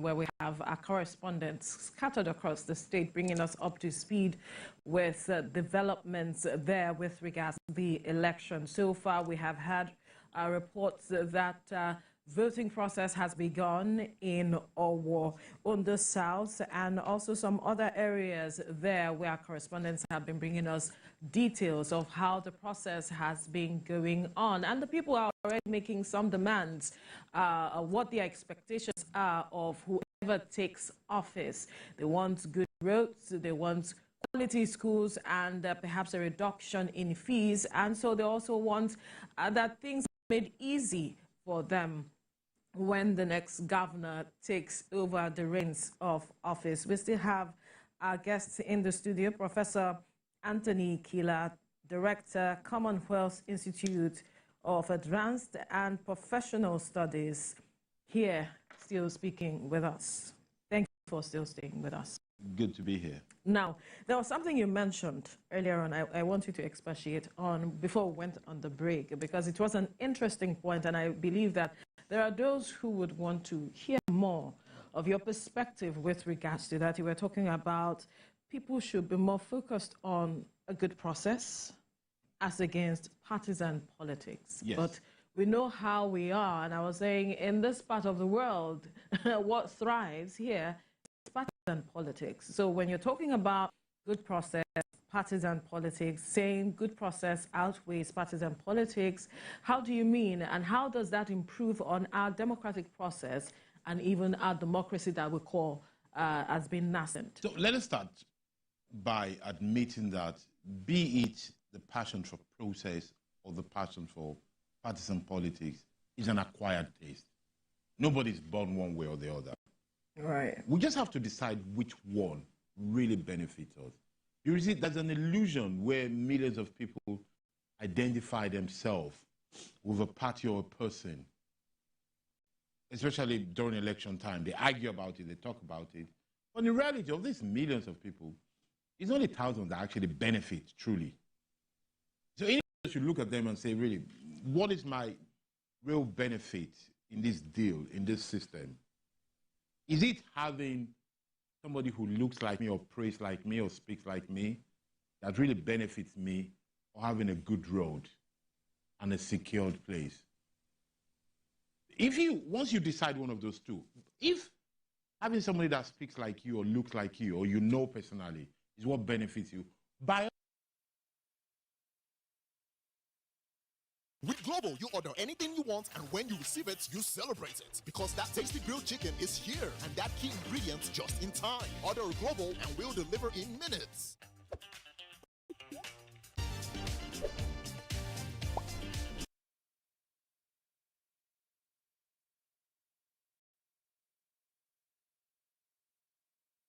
Unhealthy oils. Freeze. Heart-healthy oils. Don't. Test your cooking oil and choose wisely. Thing that you like or you don't like, find out if they're following the right law, guidelines to do what they're doing.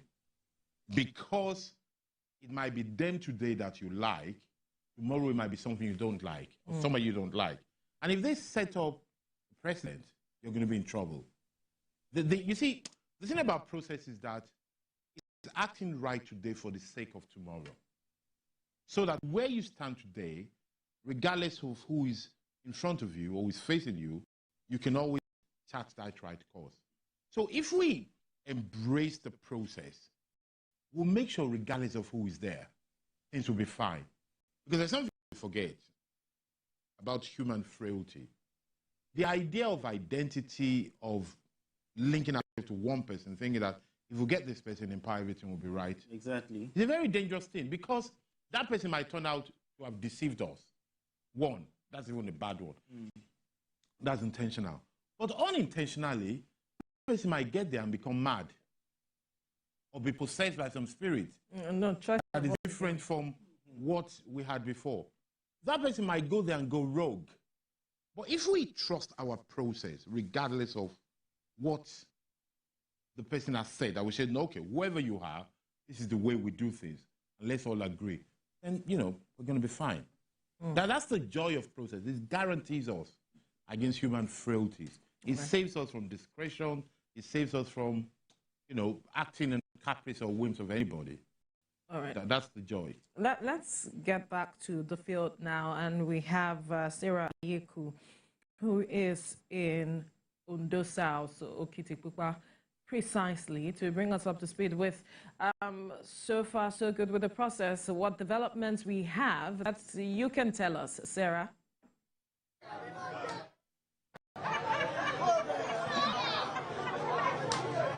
Bring us up to speed. What more do we need to know at this point? It's very interesting developments, Veronica. So I'm just along Okitipupa. I'm still in Okitipupa local government, particularly in polling units. Polling unit 010, which is Olaleye quarters, I can understand. So this is one polling unit where one of the candidates, governorship candidates, who had already voted. But before I bring him on to talk about some things have been happening at this particular polling unit, right? Security personnel have been having a difficult time managing the crowd at this particular polling unit. So you see that initially, when we got here, at some point, we saw that the police was trying to calm the people down and calm the party agents down as well. But let me bring on someone who can really tell us what happened, a couple of minutes ago. Domestic election observer. So talk to us about what you've seen here today, what you've observed at this particular polling unit. Well, I'm Dr. Rev Kais from the International Synergy of Advocates for Global Peace and Development Initiative. Can you tell us your name again? I'm Dr. Rev Kais from the International Synergy of Global Advocates for Global Peace and Initiative Development. Yes, this ward, Olaleye quarters, in Okitikwikpa. So there is some tension created here as a result of some people. They said they agreed with their consent that when they cast their vote, after voting, they should show them the paper. Let me understand you right. There was a consensus, an agreement between some voters and party agents to display the ballot paper after they've cast, after thumb printing, right? So there were some agreement between some members of the parties that immediately after voting, after thumb printing, they should display the paper to them, the ballot paper. So thereby derailing the voting process. So the security, they were handicapped and nothing comes up for solution. So we decided to advise them not to come on that. There's nowhere it's done in the whole world that when somebody from print, they will not show it to everybody. The ballot paper that look, that there's nowhere it's done. That they should not, that consensus they've agreed on is completely zero. So they should not such a thing. They should not do such First a thing. so let's get to what you've observed so far. I know that the election is still too early to call certain things. Talk to us about the preparation of INEC towards today and how you've seen them fared. Election time, did they start on time at this particular polling unit and at this ward? And what were your observations? And what do you think they can improve, in their operations? But in this polling unit, Olaleye quarters, Unit 2, Ward 10. At the starting, the material arrived here around 7:30 a.m. And the procedure, the process, we are just going on smoothly before this argument of thumb printing and showing the paper, the voters' paper to them started. Now, even as I'm talking to you now, there is a lot of chaos. There are people to go and vote now, they find it difficult because they are trying to ratify what led to the argument. So that is just all. Thank you very much. Thank you so much, sir. So from what you see right now, so before now we had these two tables, right? And then people were queuing behind the two tables. But now we've seen that they've moved forward. They've even moved the ballot box away from where it was stationed before now to a more enclosed area so that people do not have to show their ballot paper. We're trying to get the candidate of one of the parties, political parties, is come with us, Shegun, come with us. We're trying to get him to talk to us. Of course, he's not happy with the process because he has his own reservations. But when we spoke with one of the voters earlier, he says it's his vote. He can decide to show whoever he wants to show his ballot paper. And so we're hoping to get him talk to us briefly. We see that they're trying to settle. Some party agents and security operators are trying to speak with and get a consensus really as to how this process can move on. Let me see if I can get him. Let me see if I can get him. Let me see if I can get him. Let me see if I can get him. Let me see if I can get him. We're live on TV. We're live on TV. Talk to us about what you've observed so far. This is Mr. Akinbola. No mention of parties. Let's just let's just be very, let's be very civil. Let's be civil. Let's be civil. Let's be civil. So let's talk to one of the governorship candidates for this election. Let's just step back a bit. I finished voting, sat down there, and decided, is that telling them to vote for APC? Is that the way? No, so we're not going to mention political parties, sir. Let's just stick with the issues. Talk to us about what you've observed so far. You just voted a minute, sir, so that it can be orderly, yes. Right? You've just voted a couple of minutes ago. Talk to us about what you've observed so far. Just step back a bit so that we can get you. I voted here about 10 minutes ago. Step back a bit, sir. I voted here as a candidate 10 minutes ago, and I sat out somewhere there. And when the APC came in here, listen, I have to mention, and they started telling them to go and vote for APC. Is that the way we want to work? We cannot mention the name of parties, sir. We can't mention the name of parties, sir. All right, just go ahead. Some group of people came in here and started telling them where to vote to. It's not proper. It's not proper. So, what would you like to see happen in this What place? I want to see is that orderliness, we need it here. If you finish your vote, leave where you finish voting and sit somewhere else. You understand me? That is it. But what really is the contention? The contention is that there are some group of people telling the other group where to vote to. They are telling the voters? Yes, where to vote. They will show them, and they are paying them somewhere there. Do you have evidence for that? Yeah. Do you have evidence? Yes. They are there with POS there. They are paying them. They are paying them. Do you think that with that you don't stand a chance for this election? I stand a chance. I stand a chance. Everybody here wants to vote for me, but they are trying to swing it. So this is what is happening. He is the political governorship candidate for the SDP. That's Mr. Akingbola, Bamidele Akingbola. Yes, that's who he is. And so he has just told us what his concerns are about this election. So what you see now is that there are two queues, right? One for males, the other for females. No elderly, but they're all queuing on the same line.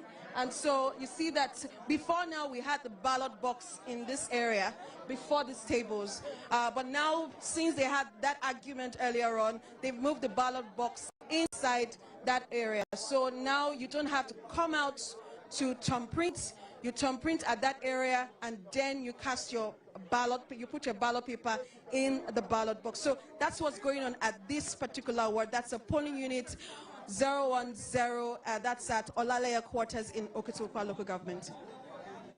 I just want to quickly ask, when all of this were happening, what was the security, what were the security agents doing to resolve whatever matter or the chaos that happened?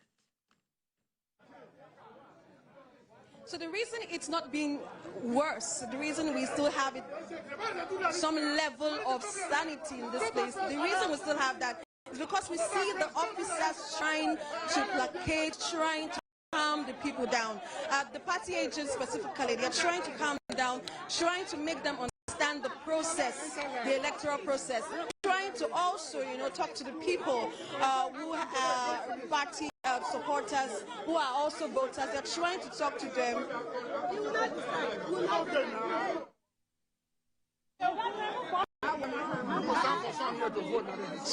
Is this your queue? Yes. I thought your queue was on the other side. I thought your queue was on the other side. Then please maintain your queue. Please, maintain it. Please. So it's been really difficult for them. I tell you, it's been really difficult for them. It's been really difficult for them to calm the people down. So in this polling unit, I can see 3 police officers, 1 male, 2 females, and 1 NSCDC officer. That's what we see at this particular unit. That's a polling unit 0110 Ward 13. And so we're hoping that the people will calm down a bit and then vote for the candidates of the choice. But one thing I really do not understand is how this particular setup is, this election setup. So you see, you have to go under. You have to go under that place when you collect your ballot paper. You come out under the stick, that barricade there. You cast your vote, and then you go back under it to cast your ballot. That's what you see. So I really don't understand this setup. So hopefully the INEC are there together, but the security operatives are trying their best to ensure that some kind of sanity comes back to this particular polling unit. So we see that there's a bit of calm around. People are just watching, really watching, like they're out with their phones and just watching to see if anything happens in this polling unit. I saw you were trying to speak with that particular man there that joined the queue for women, because I know you mentioned earlier that there was the queue for women and the queue for men, and I'm wondering what he's doing in the queue for women. He identifies as... I don't understand. I was trying to ask him. He was telling me that's his queue. But you can see around here, right? He's the only man on this side. I really don't know where it's going. He's the only man on this side. Mommy. So there is no consideration for the elderly.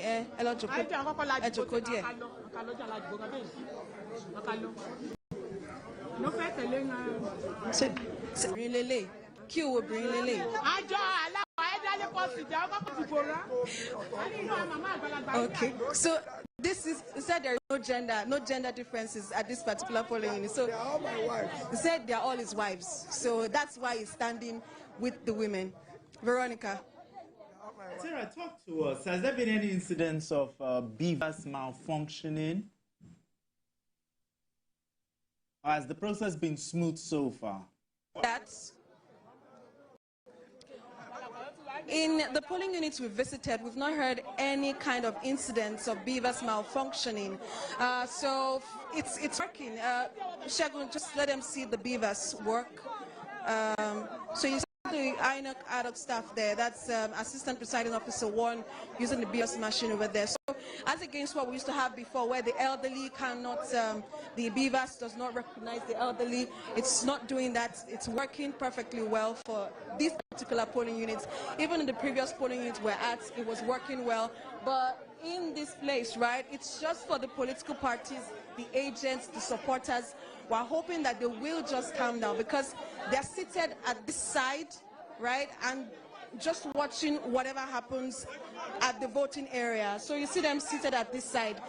There's a policeman there trying, of course, to talk to them and ensure the candidates, right, that particular candidate I spoke with, like that's Mr. Bamindele Akingbola, is ensuring that he's telling him to try and speak with his supporters so they can calm down, so that this electoral process can be peaceful.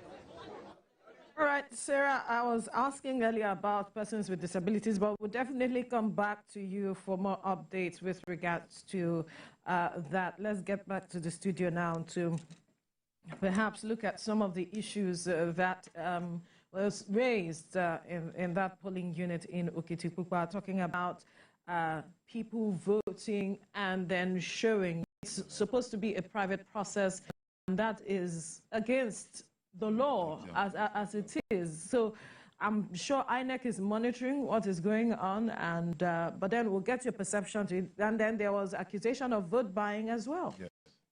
Well, I think we go back to the process thing. You know, when we talk about process, the passion of the process makes you see the roles of individuals and entities in the whole process as well. You know, man is born out of sin and lives in iniquity, or something of sort is a famous quote. We have to assume that for everything we do, there will be some people who try to bend the rules for their favor. It is therefore the duty of those in charge of the process to make sure that they don't succeed. I think INEC, you said that thing is private. It's even more than private. It's actually secret. Secret. INEC needs to find a way to make sure it is secret. That there is no way.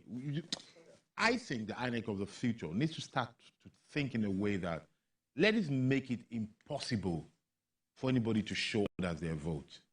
How do we do it? Let us close ourselves into a room for 10 hours and look at all the scenarios of making sure that people cannot show their vote.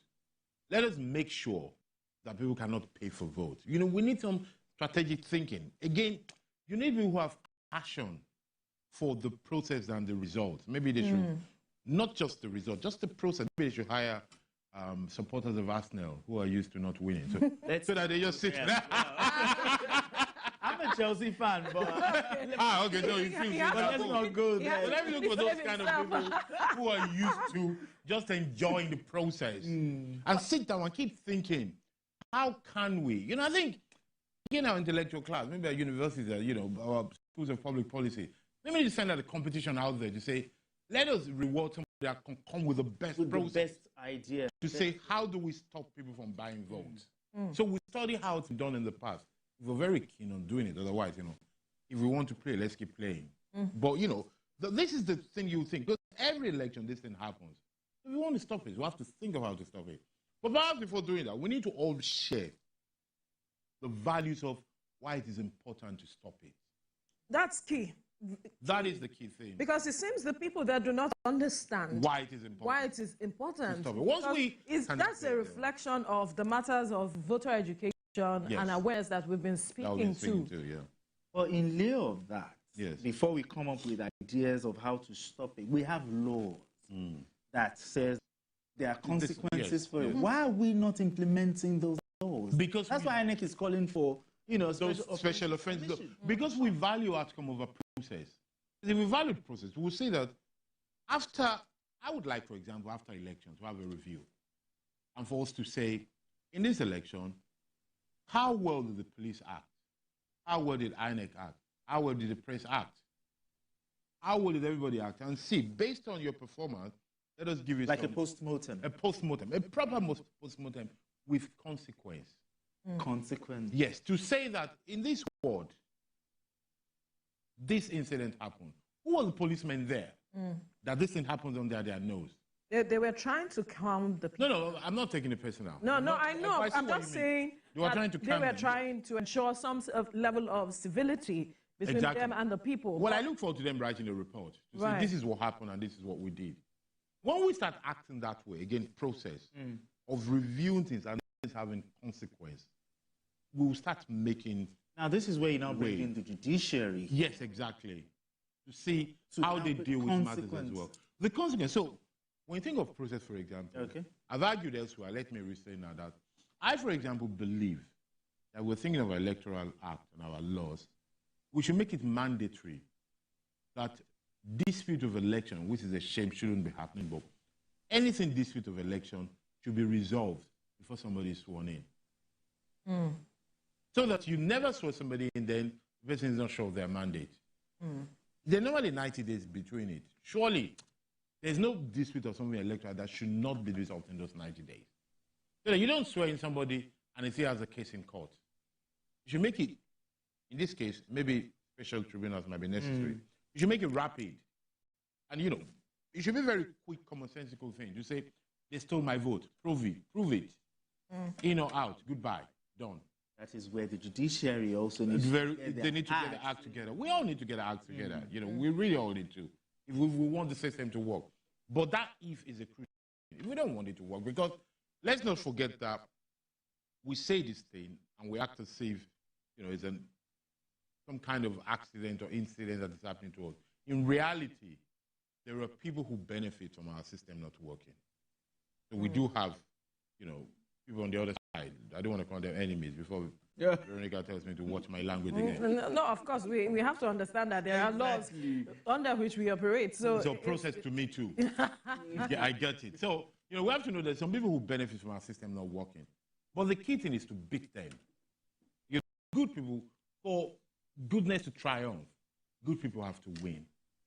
Because as long as bad people win, evil will triumph. We have to look at it that way.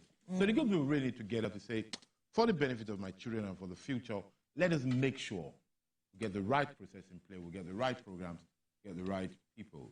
All right, let's quickly move over to Akure South, one of the key senatorial districts and areas that local governments that INEC is saying we need to watch, where Ayo Zugbaku is a senior political correspondent, to bring us up to speed, right, with developments out of there. Ayo, I know that the process has begun in earnest, but talk to us the level of voter turnout as it is and how INEC is able to handle the processes and the people as we speak.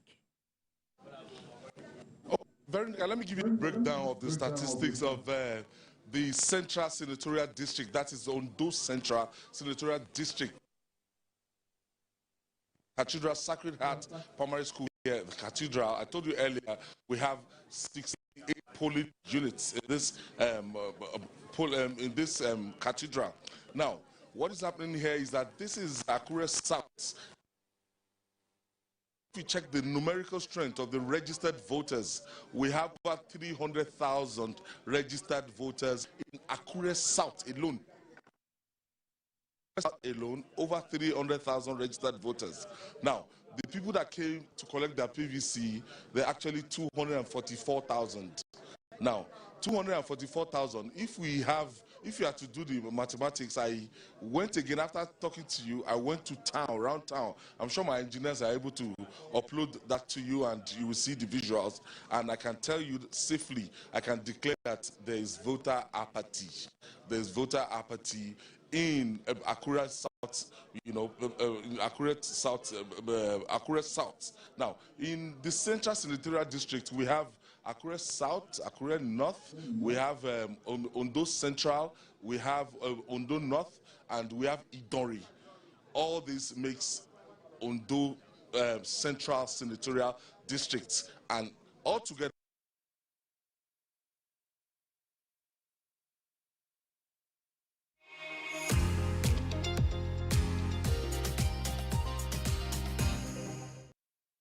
Win in the Cowbell So Creamy, So Good promo with 150 million naira worth of cash and loads of free airtime up for grabs. Promo runs from October to November 2024. For more info, visit www.cowbell.ng. Cowbell, a creamy goodness. So that I can get from their own perspective. Let me start from Pokola Ajayi. Pope, you've been around. Where have you been to? That we've covered about 6 wards and Akure here. So, and of course, it's been peaceful, but unlike the previous elections, the turnout is not as massive as expected. But I take this venue, for instance. Normally, this place... Lockdown. 68 polling units. Yes, polling unit, and it will look as if there's a rally or carnival here. But we're surprised when we came in and we find the place so this way. So we're responsible for this trend. Well, I can't lay my hands on anything specific, but I would say, there's a seeming apathy. Maybe the political parties didn't do appropriate mobilization. I don't know. But I just hope that whatever happens, people are here to vote, and there will be a result at the end of the day. Okay. Ondo Central Senatorial District is the most densely populated senatorial district, and is meant to be, where you have voters and over 800,000 registered voters. If there's anybody to decide who will win this particular exercise, it's meant to be Ondo Central Senatorial District. But from the look of things, people are not turning out, and the turnout has not been encouraging, right from Obaile down to Alagbaka, BRE. We've seen what we've seen so far. I also have Comrade Benga Soki. Good morning. So, from your assessment, where have you been? We've been around Akure South for now, but we have some of our colleagues also in other places who are also feeding us with reports. But unfortunately, I want to disagree with you. It's been a mixed show. We have been to so many units where we have seen a sizable number of people coming out to cast their votes. Sizable number. You understand? But in some other places, they have also been encouraging. So, but I would rather put the blame on the politicians, especially the political class, who have not really done extensive political education for the people. I mean, we should be able to convince. They should be able to convince the people who are supposed to, why they must vote for them, why they must come out on the day of election to cast their vote, to also educate them politically. Then also, the National Orientation Agency has a responsibility to also do extensive campaign advocacy for people to participate in elections. It is not just to say. It's not that we have a scanty number of people, but we must also do our job as politicians, as a politician. So, I mean, politicians should do their. Some of us who are also in this. People that look, we must vote so that we will be able to determine who governs how you are governed. Looking at it, and according to mixed feelings, but from what I've seen from my observation, I can tell you that if this will be the senatorial district to decide who becomes the next governor, it's almost nothing to write home about in terms of turnout. The polling unit behind me here, this particular polling unit, we have 850 registered voters, people that actually collected their PVC, 850. So you can see from the 850, this will tell you something. The number of people so far, and I expected, normally 4 years ago, when I got to this polling unit, you had queues. You had people queuing up here to actually register and get accredited and vote properly. So the process is ongoing. The process is ongoing, but it's very, very slow, and I can say it's steady. So we don't have any complaints so far with the BVAS machine. It has been accrediting people, and it looks seamless. I think per voter, what you have here, let's use this man as a case study. He's going through the BVAS accreditation. He has shown his ID card now, his voter card now, and he has been identified and going through the process of BVAS, and we are looking at it. How long it's going to take? He has been identified. You can see that the BVAS is actually quite fast. So the check is doing from the register, and they're going to give him the ballot paper, and he will go to that cubicle there. Going to that cubicle there to vote proper. So the exercise here, although orderly, but we're talking about the turnouts that hopefully we'll see have some hours.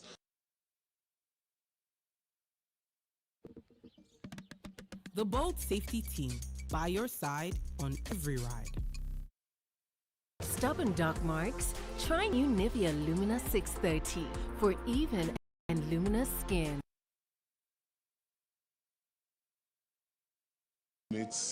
We're expecting people to come out here to exercise the franchise, and what we've seen so far, and we spoke with observers. I also have Comrade Nelson Ekujimi, is also an observer. Nelson, let's speak with Nelson Ekujimi, regular election observer and Amoteco specialist. Nelson, hi. Yeah, good morning. Good morning, Ayo. Good morning, Nigerians. Good morning, Ondo State. Okay, what have you seen so far? Where and where have you been? Well, I've been to Akure South. Okay. And I've been to, I'm on my way now to Idori. Part of the central yes. I've seen good turnout in some places, and in some places the turnout is still low. We expect, because the voting time is 2:30 p.m. except where people are more than they expected, and the law says they must all be accredited on the queue to vote. So we expect that it's still early in the day. We must commend INEC. In some polling units, they arrived as early as 6:45 p.m. We were all shocked. We woke up, opening our windows, and we saw INEC already setting up their Akure. In Akure South, yes, in Akure South. I can testify to that. So we expect that it has been peaceful so far. We can see security operatives on motorized patrols, as well as at polling stations, and we expect that the voters will still turn out, before the close of the process. When you look at the level of security around, are you impressed? I'm very, very impressed, yes. I'm very impressed, because until this morning, they didn't notice the security presence, but they just emerged out of the blues. It's their security, technology, tactics. So with the security on ground, everybody is careful, just like in Edo, and we expect that the peace that has pervaded the election process since we started this morning, we hope and pray that it will endure till after the election and beyond. Okay. I want to thank you, Comrade Mr. Ekujemi. Exercise has been adjudged to be peaceful so far, and we've seen around Akure South and Akure South and Akure North local governments. We are still getting information from Idori and Akure's Ondo Central, beg your pardon.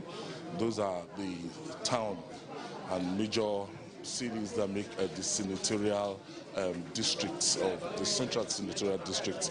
I told you that we're still expecting people, and between now and 2:30, we'll be able to, conclude how the exercise actually went. From what we have seen in this polling unit, the turnout is not too encouraging.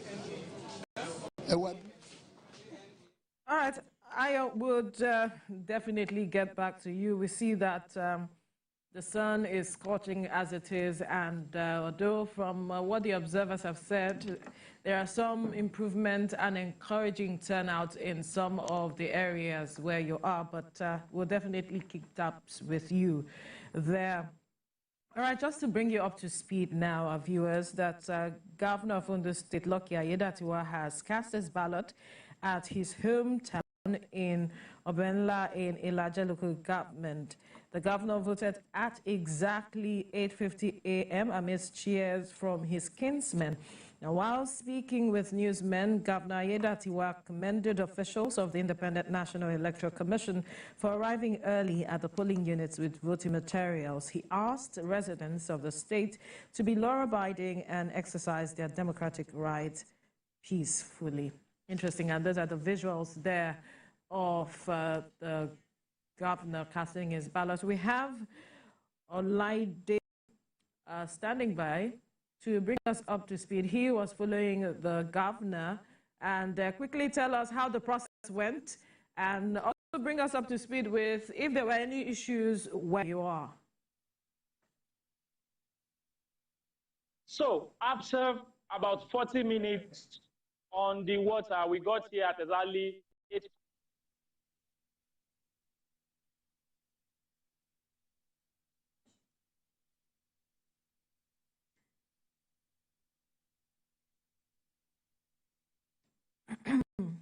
All right, we'll definitely get back to Olaide Oyewale to bring us up to speed with the process in Ilaje, where the Governor Lucky Aiyedatiwa, actually cast his ballot at Benla there.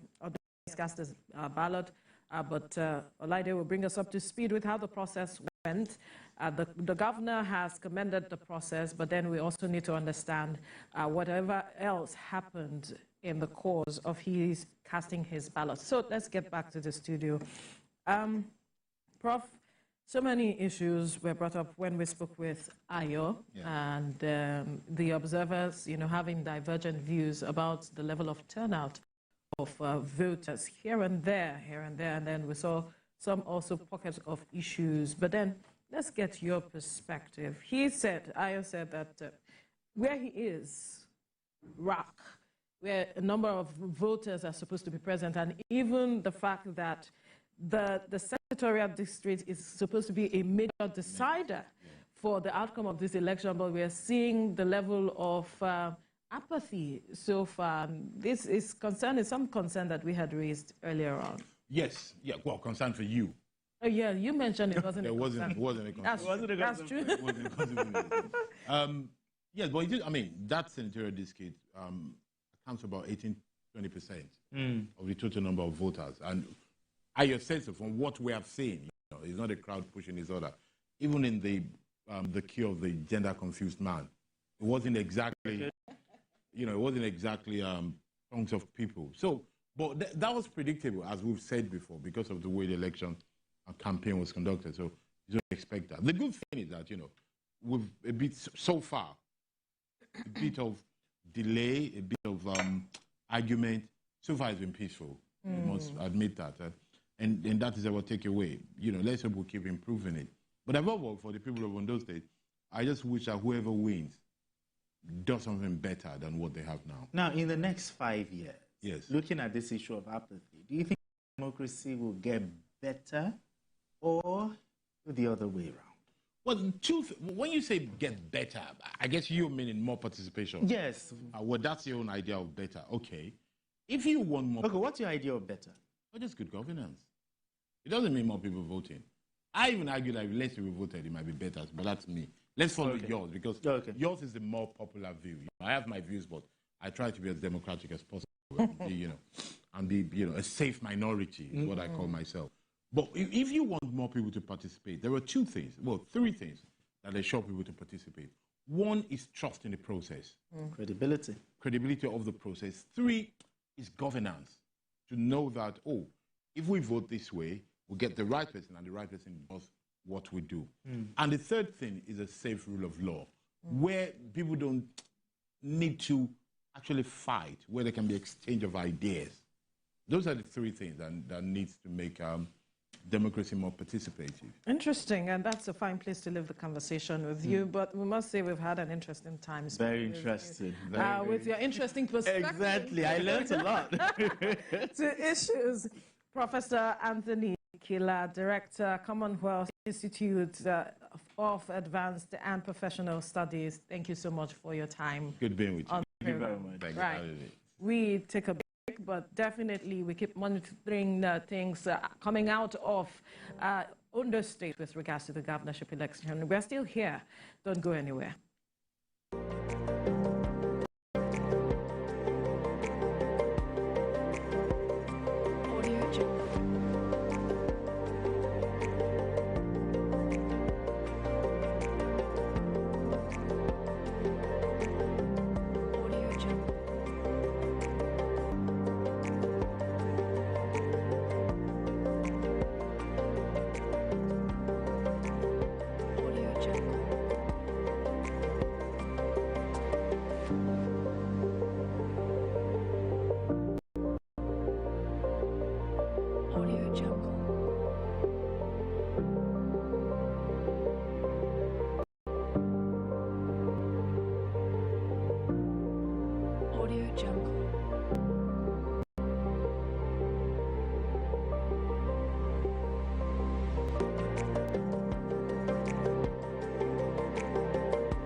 All right, thank you for joining us on our special coverage of the Ondo Governorship election, where we have our correspondents scattered across the state to bring us up to speed with developments with regards to the election. And we have been getting that all the while this morning. So far, so good. We have seen stories coming out of the Central Senatorial District, where we have a senior political correspondent, Ayodele also speaking with us. Sarah Yeku is in Okitipupa at Hamadeya Secondary School in Owo, and that's the picture there of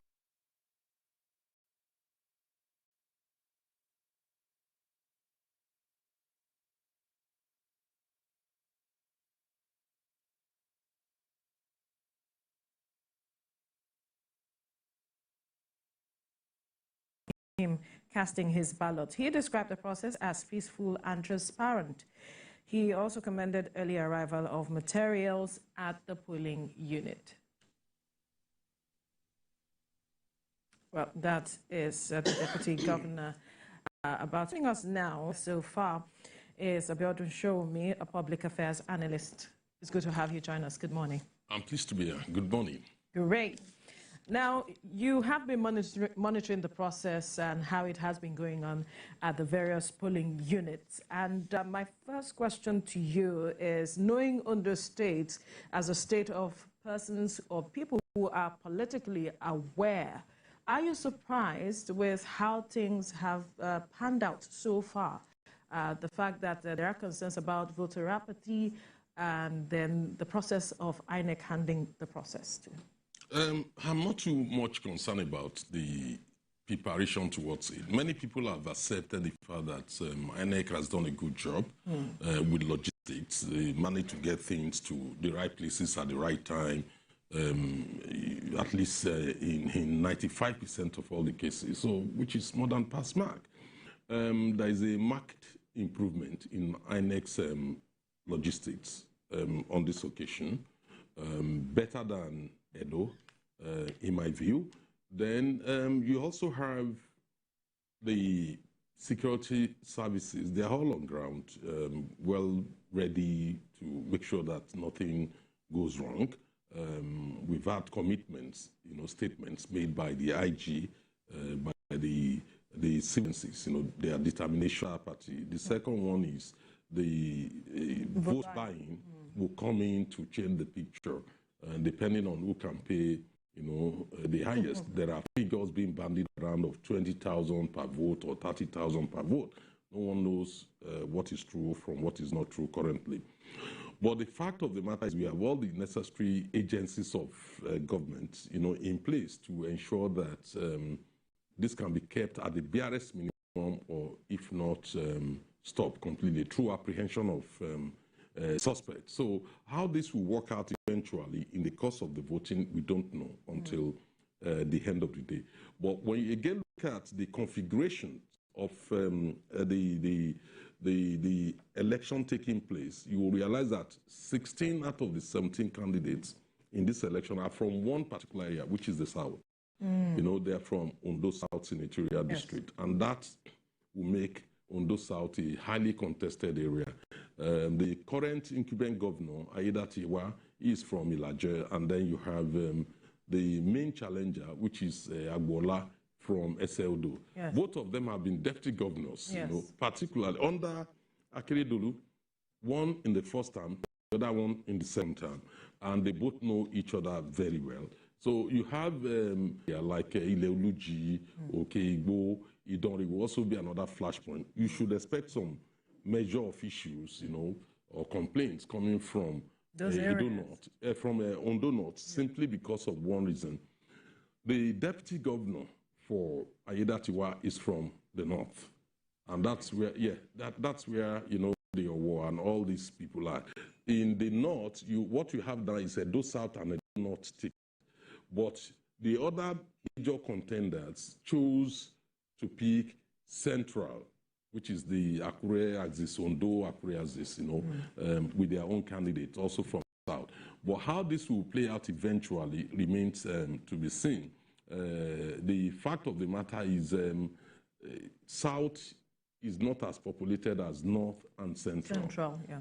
Which is a major factor. So everything depends on where Central goes, which is Akure and Ondo.